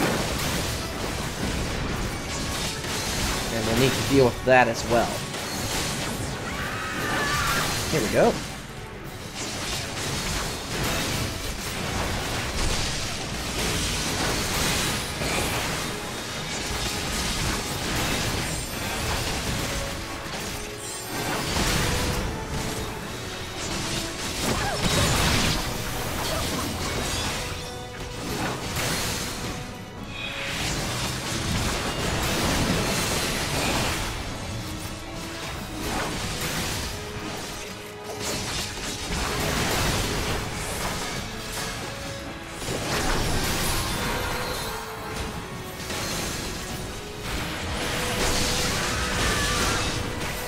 Alright, here come more of them.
The rest of this should be fairly straightforward.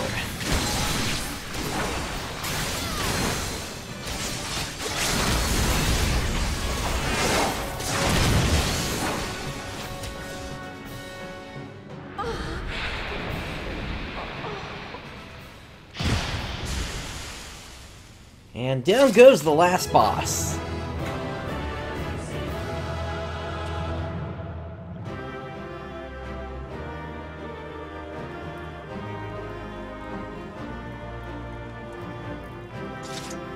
Alright, let's give over the commendation.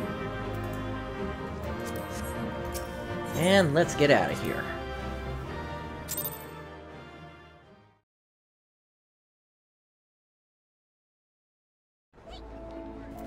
Alright, so now that we're actually in New Gridania, there's actually a dungeon we need to pick up here as well, so let's make our way over to the Aetheryte.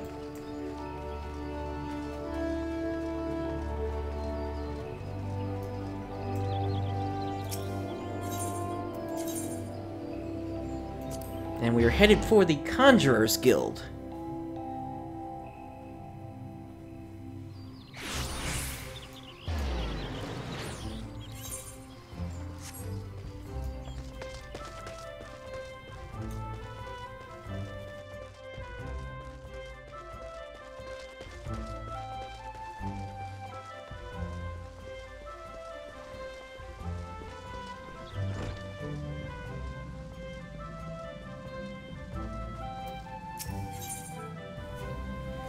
Okay, one night in Amdapor. It is well that you are here, Prince. Some burdens are too heavy to bear even for those so favored to abide. Know that you were chosen as much for your true heart as your skill. I speak to you in the name of the three Seed Seers. The eldest, Kanisana, you will already know as the guardian of our fair land. 2 siblings has she. It is the younger of this pair, Arun Sena, who hears the voice of the elementals with greatest clarity, and what he has heard lately is troubling indeed. These dark stirrings we have traced to the lost city of Amdapor in the South Shroud. The city once throve in the fullness of magic during the 5th Astral Era, but it was sealed in the wake of its demise. Alas, the Twelveswood has been out of balance since the calamity. So righteous has its aspect become that the seal was severely weakened. When this happened, the forests surrounding the city began to wither and die. We would enjoin you to investigate the cause. Now, I must confess that this task is a task for the Twin Adder, normally. But we do not live in normal times, Prince.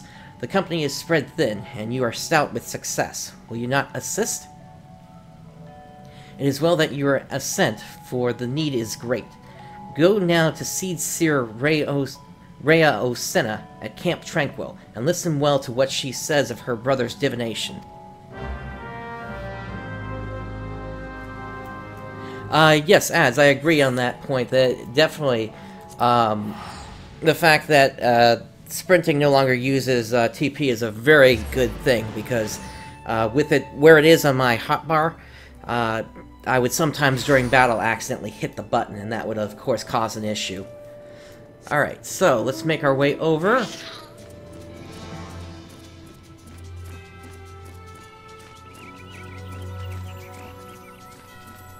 And mind the gap. That of course was a Stormblood change. Hear about the cursed pile of rocks they call the lost city of Amdapor, I assume? I am Rhea Osena, sister to the elder Seed Seer. Brother Isumiyan hasn't told you much, has he? Discretion is the better part of his valor. Well, aside from Amdapor Keep, the city is all that remains of an advanced magical civilization from the 5th Astral Era. No records survive of how the city met its end, but the elementals tell us all was undone by what the Great One calls an unclean presence. I fear that what my brother senses is this very thing. Its satedness drained away after so many centuries. If it hungers for another city to slake its thirst on, I'll take it from here, sister.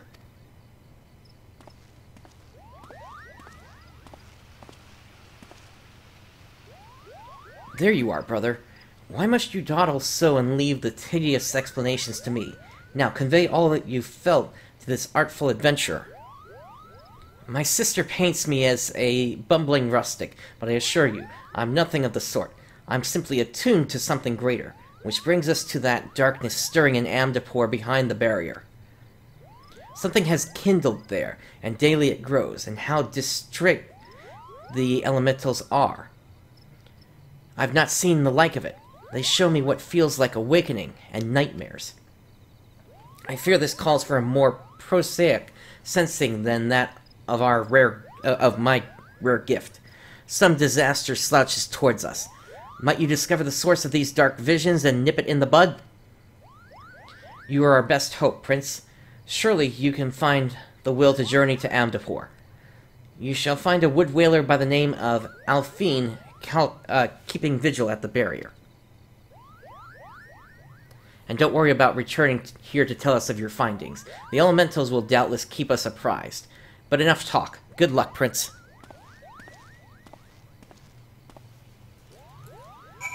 Alrighty, and that is going to take us to the southwest now.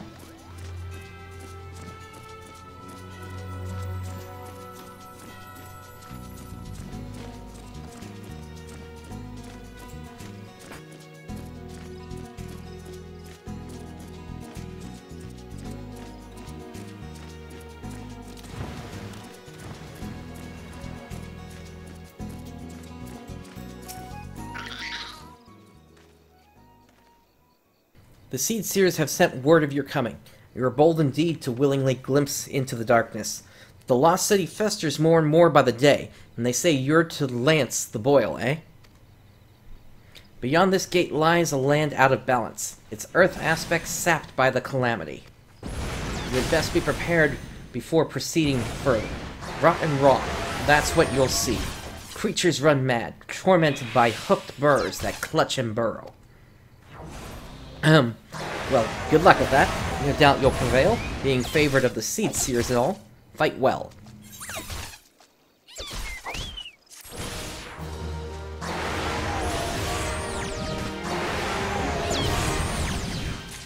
Alright, the lost city of Amdapor is now accessible. Let's go ahead and queue up.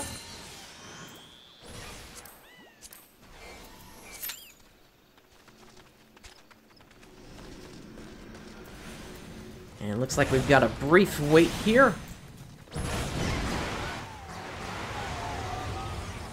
Why don't we go see if this guy has anything else to say here. Beyond this great portal is a ruined city of white mages. Greatly did it prosper in the 5th Astral Era, before it met its doom, and now the calamity has sapped its earth aspect. A place of madness and horror, choked by poisonous spores and hunted by demons. None shall cross this threshold. Unless, of course, they have the proper paperwork.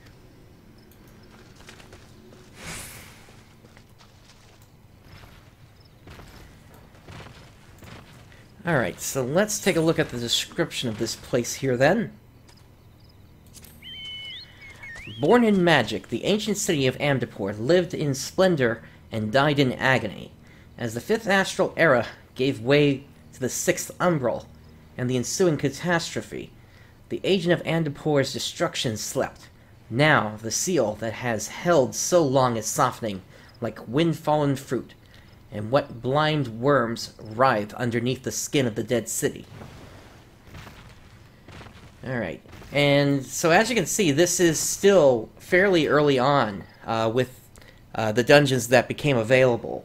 The average item level to get in was only 55, and going back over to the Wanderer's Palace, you only needed 45 to get in. So it's very different in terms of, or rather, it's not that different in terms of requirements. Here we go. Once we get past, I think 2 more, that's when we'll be at the point where item level really starts to jump up.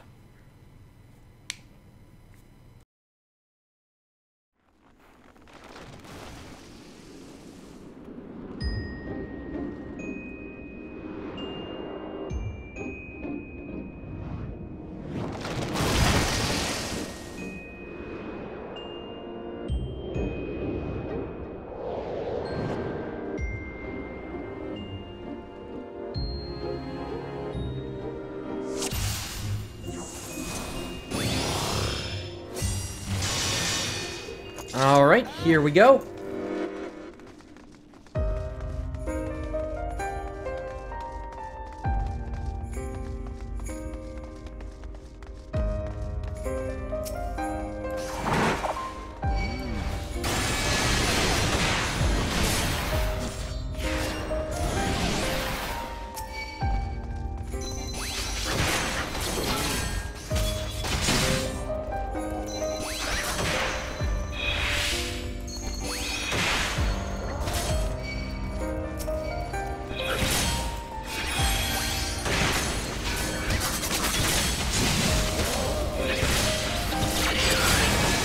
This will be a good stopping point for now.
Okay, that's the first group.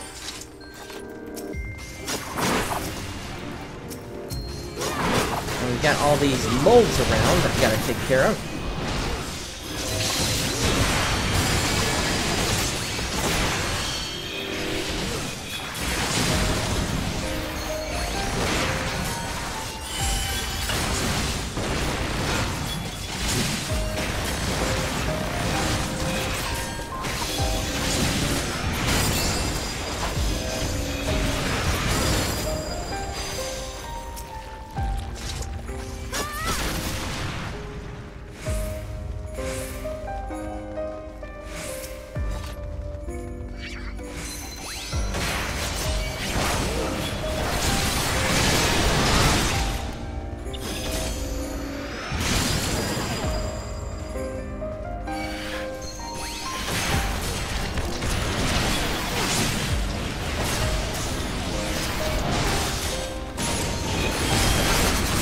See, one of those treasure chests there is a mimic.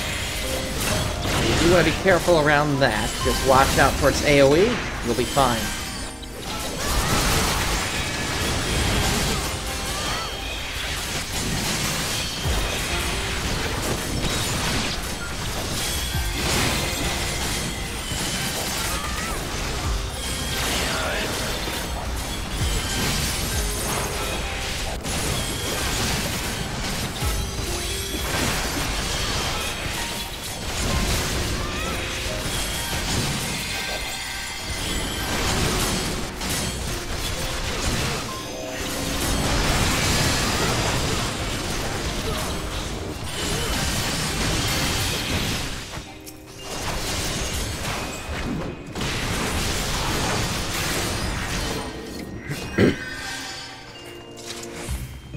And here we are at the first boss.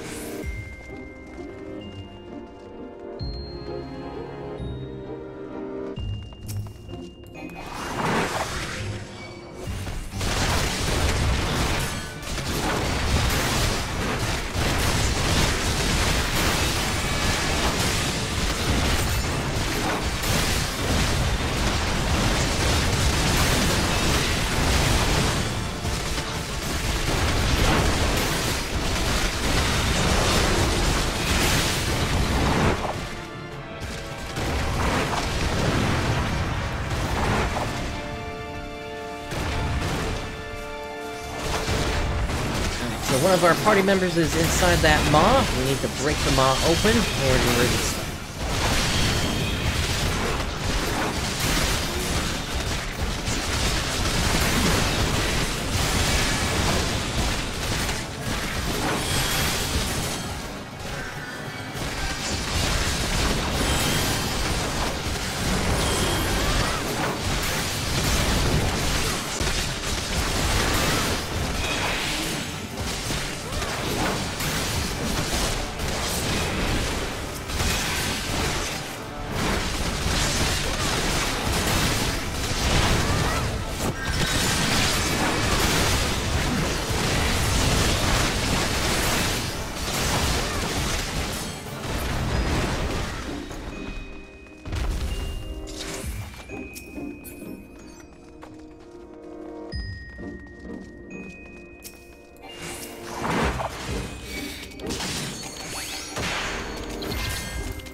bunch more of those heck dies here.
Okay, we got all this goop on the ground. Let's just pass through it.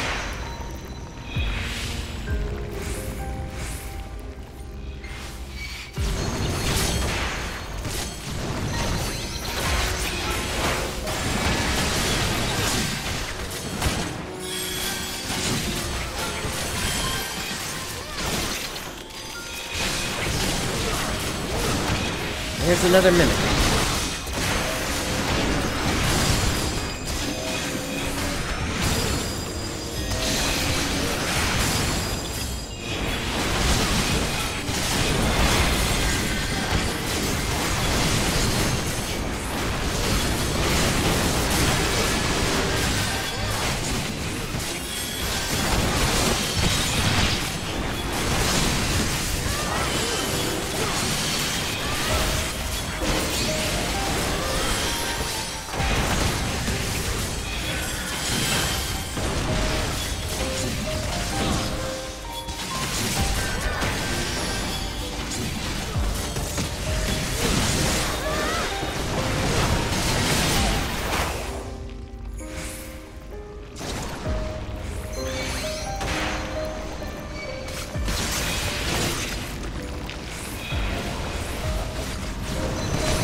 The longer that mold colony stays alive, the more heck dives we're having to deal with here.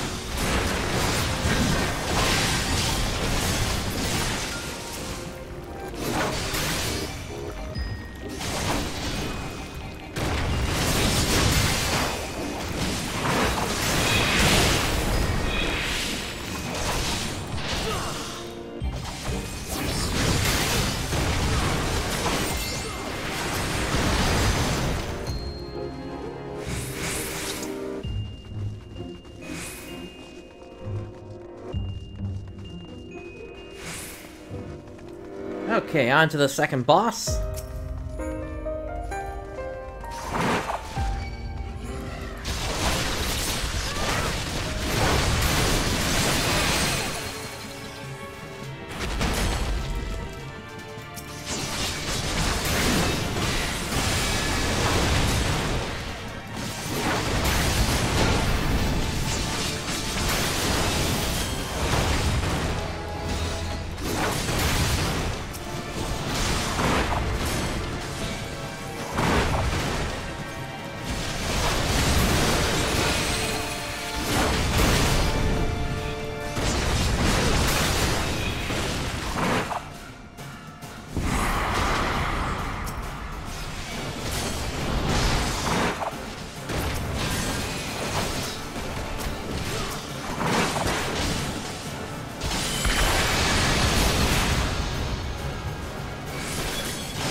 Alright, there we go. Fairly straightforward. Just had to keep an eye on all the ads, basically.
As you can see, my partners here are trying to take out these lamps here, essentially, to try to prevent them from causing more trouble here.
And here we are, the last boss, Diablos.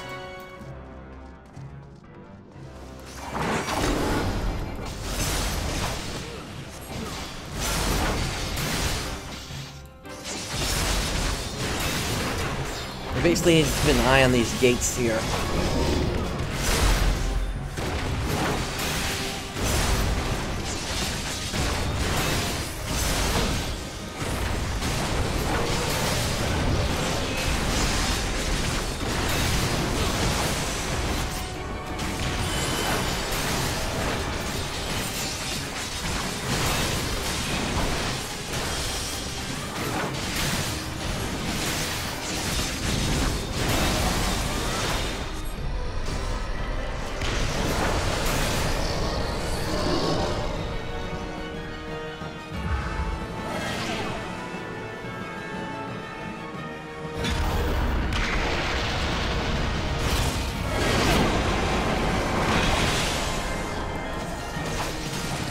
As you can see, basically you need to get to one of them, and that will then keep you alive as he does his big attack there.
Okay, he should be going down fairly soon here.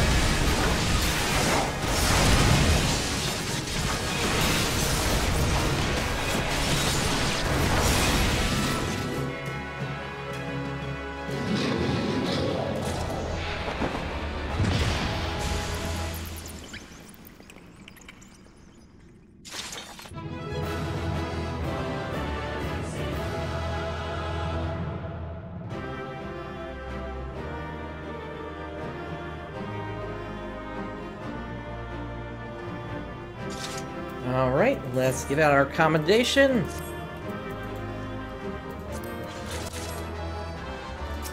And let's get out of here.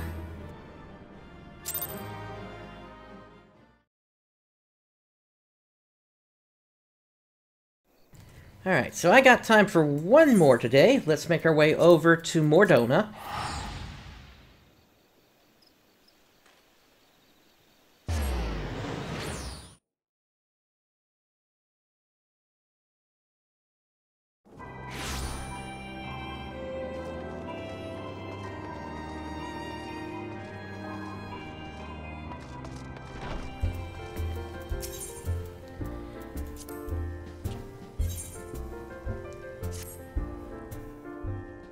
Ah, an adventurer who can hold his own in battle.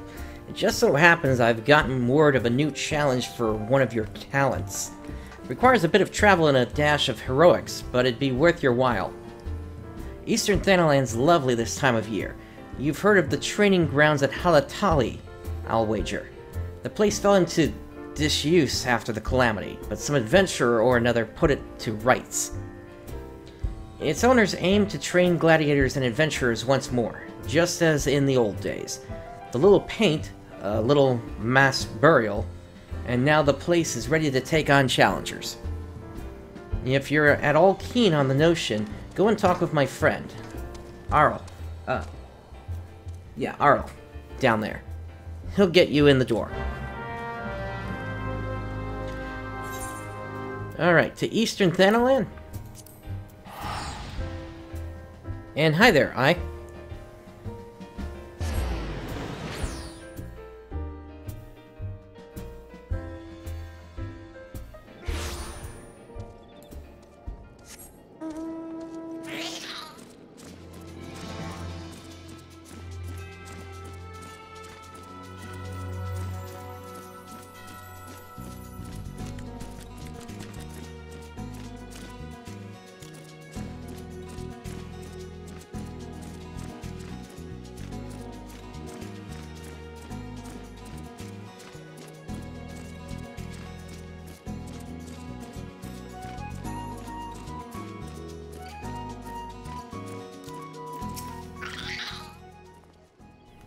Welcome to Halatali, where heroes are made.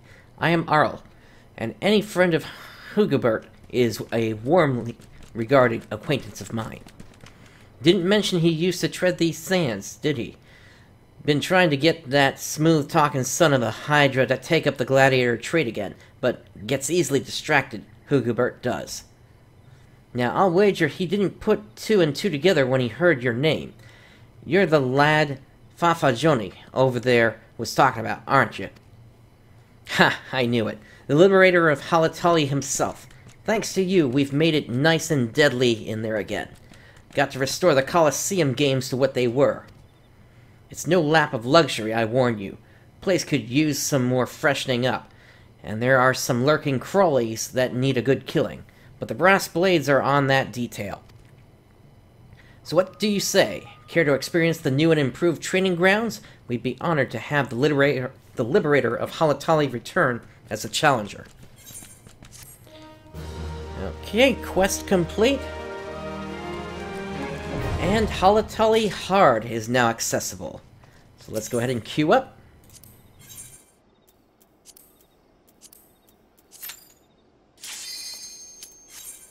And here we go.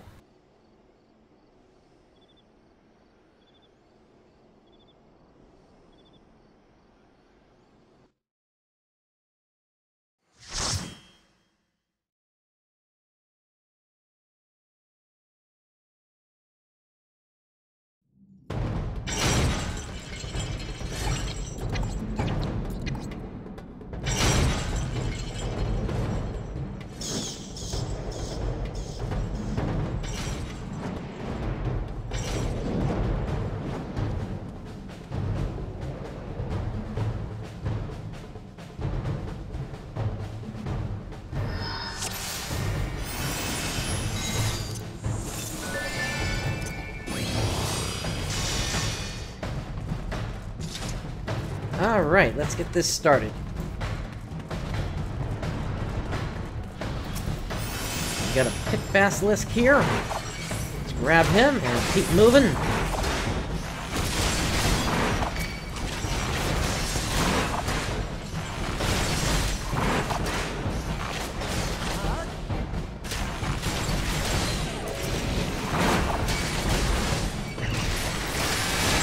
And this should be a good stopping point for her right now.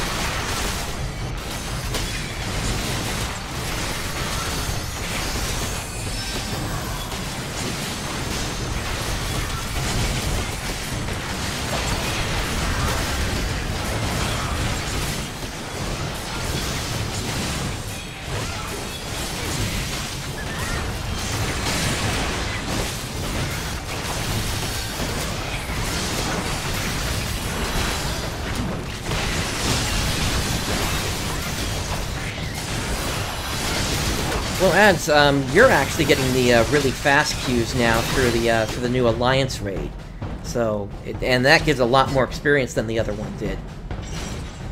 I guess we're hopping down here.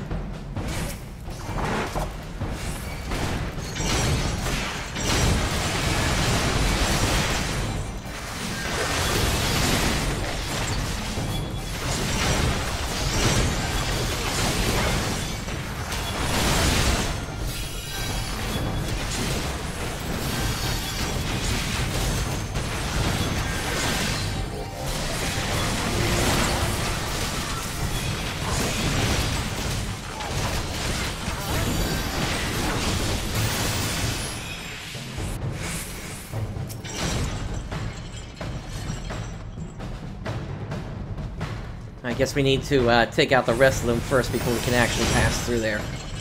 It's weird that Square would put that shortcut there.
Alright, here's the first boss.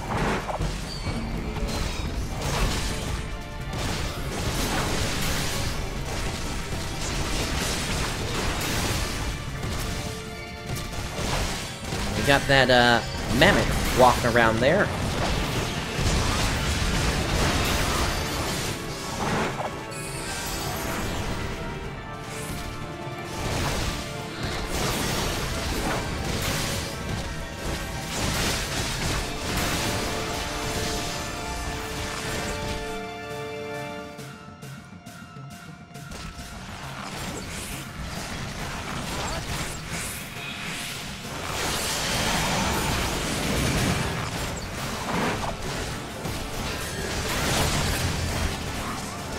Oh, that's not good. The healer went down.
Your skills are beyond doubt, adventurers. Keep your wits about you, and you may yet go far. On to the next stage.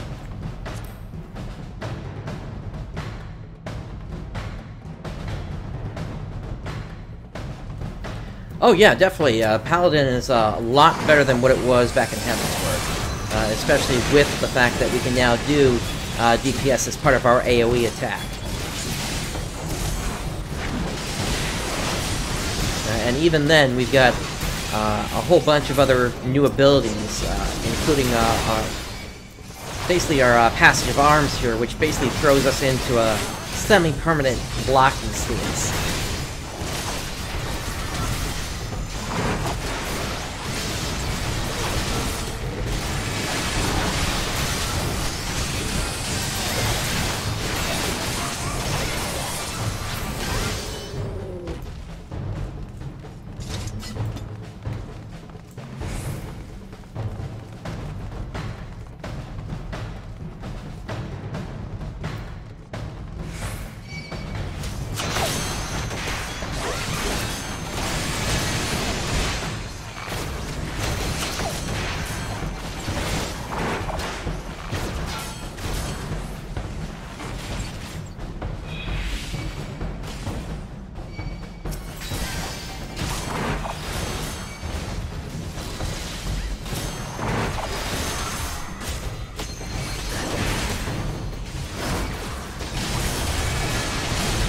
This is going to be a spot where we're going to have a lot of other things popping out of the walls here.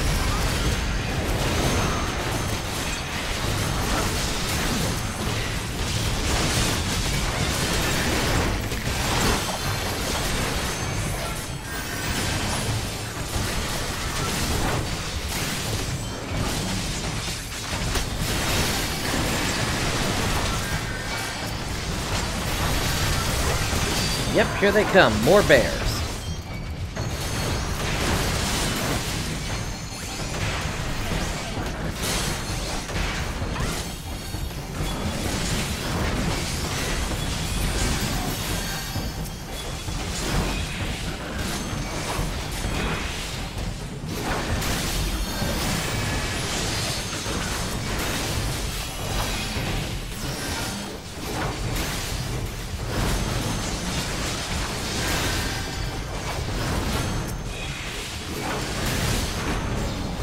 Oh yeah, definitely. We do have access to our Holy Spirit, though, which did also help our DPS as well.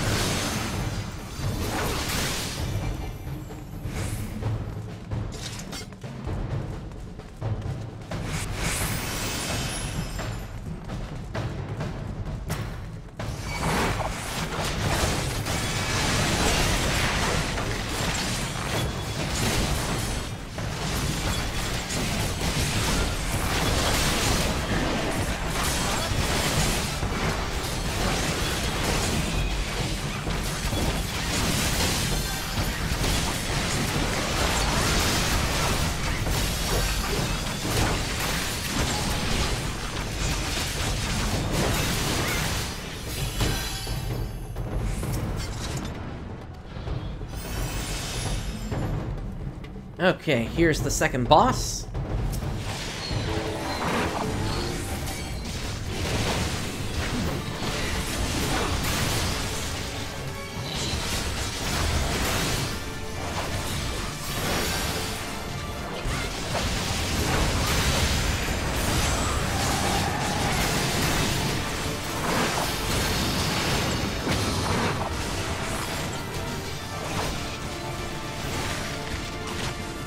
He's doing something there.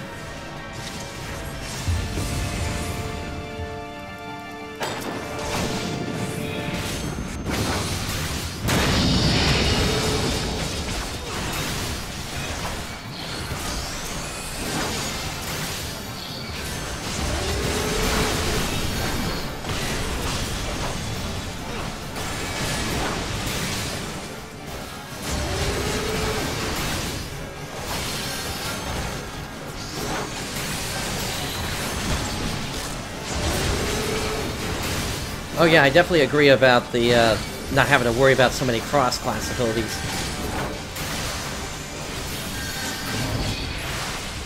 I will say, though, that I do sometimes miss Fracture, though, since that did go into my rotation fairly easily. Alright, on to the third stage.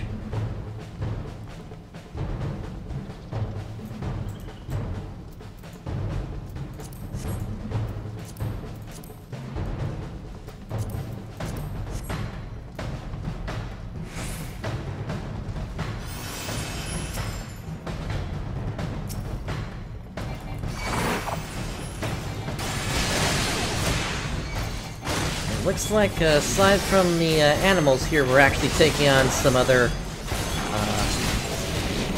adventurers here.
I am stuck to the ground right now, so I can't move.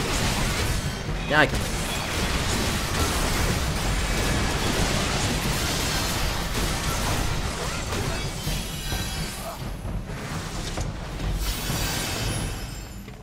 Alright, this should be the last boss over here. You surpassed all my expectations, but the final test is yet to come. Prepare to face the elite among elite.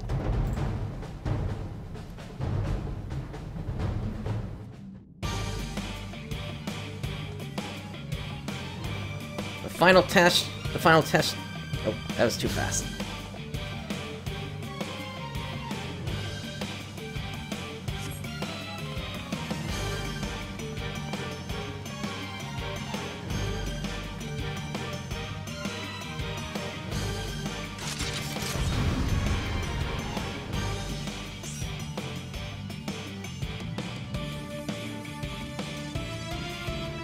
Alright, I guess they think they don't need my help then.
Yeah, once again, the item level in these dungeons here are still low enough that you can still take on the bosses without too many issues here.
A glorious contest! I was hard-pressed to restrain myself from joining in the fray.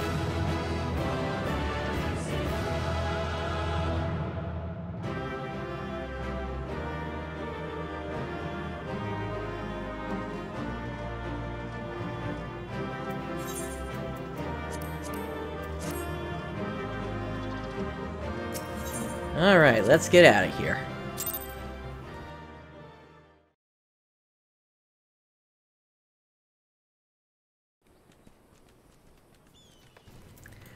Alright, so we made it through quite a number of dungeons here today, but there's still quite a number still to go in A Realm Reborn. We're going to pick this up on the next episode. Thank you for joining me today. This is PrinceBrightstar signing off. I'll catch you next time.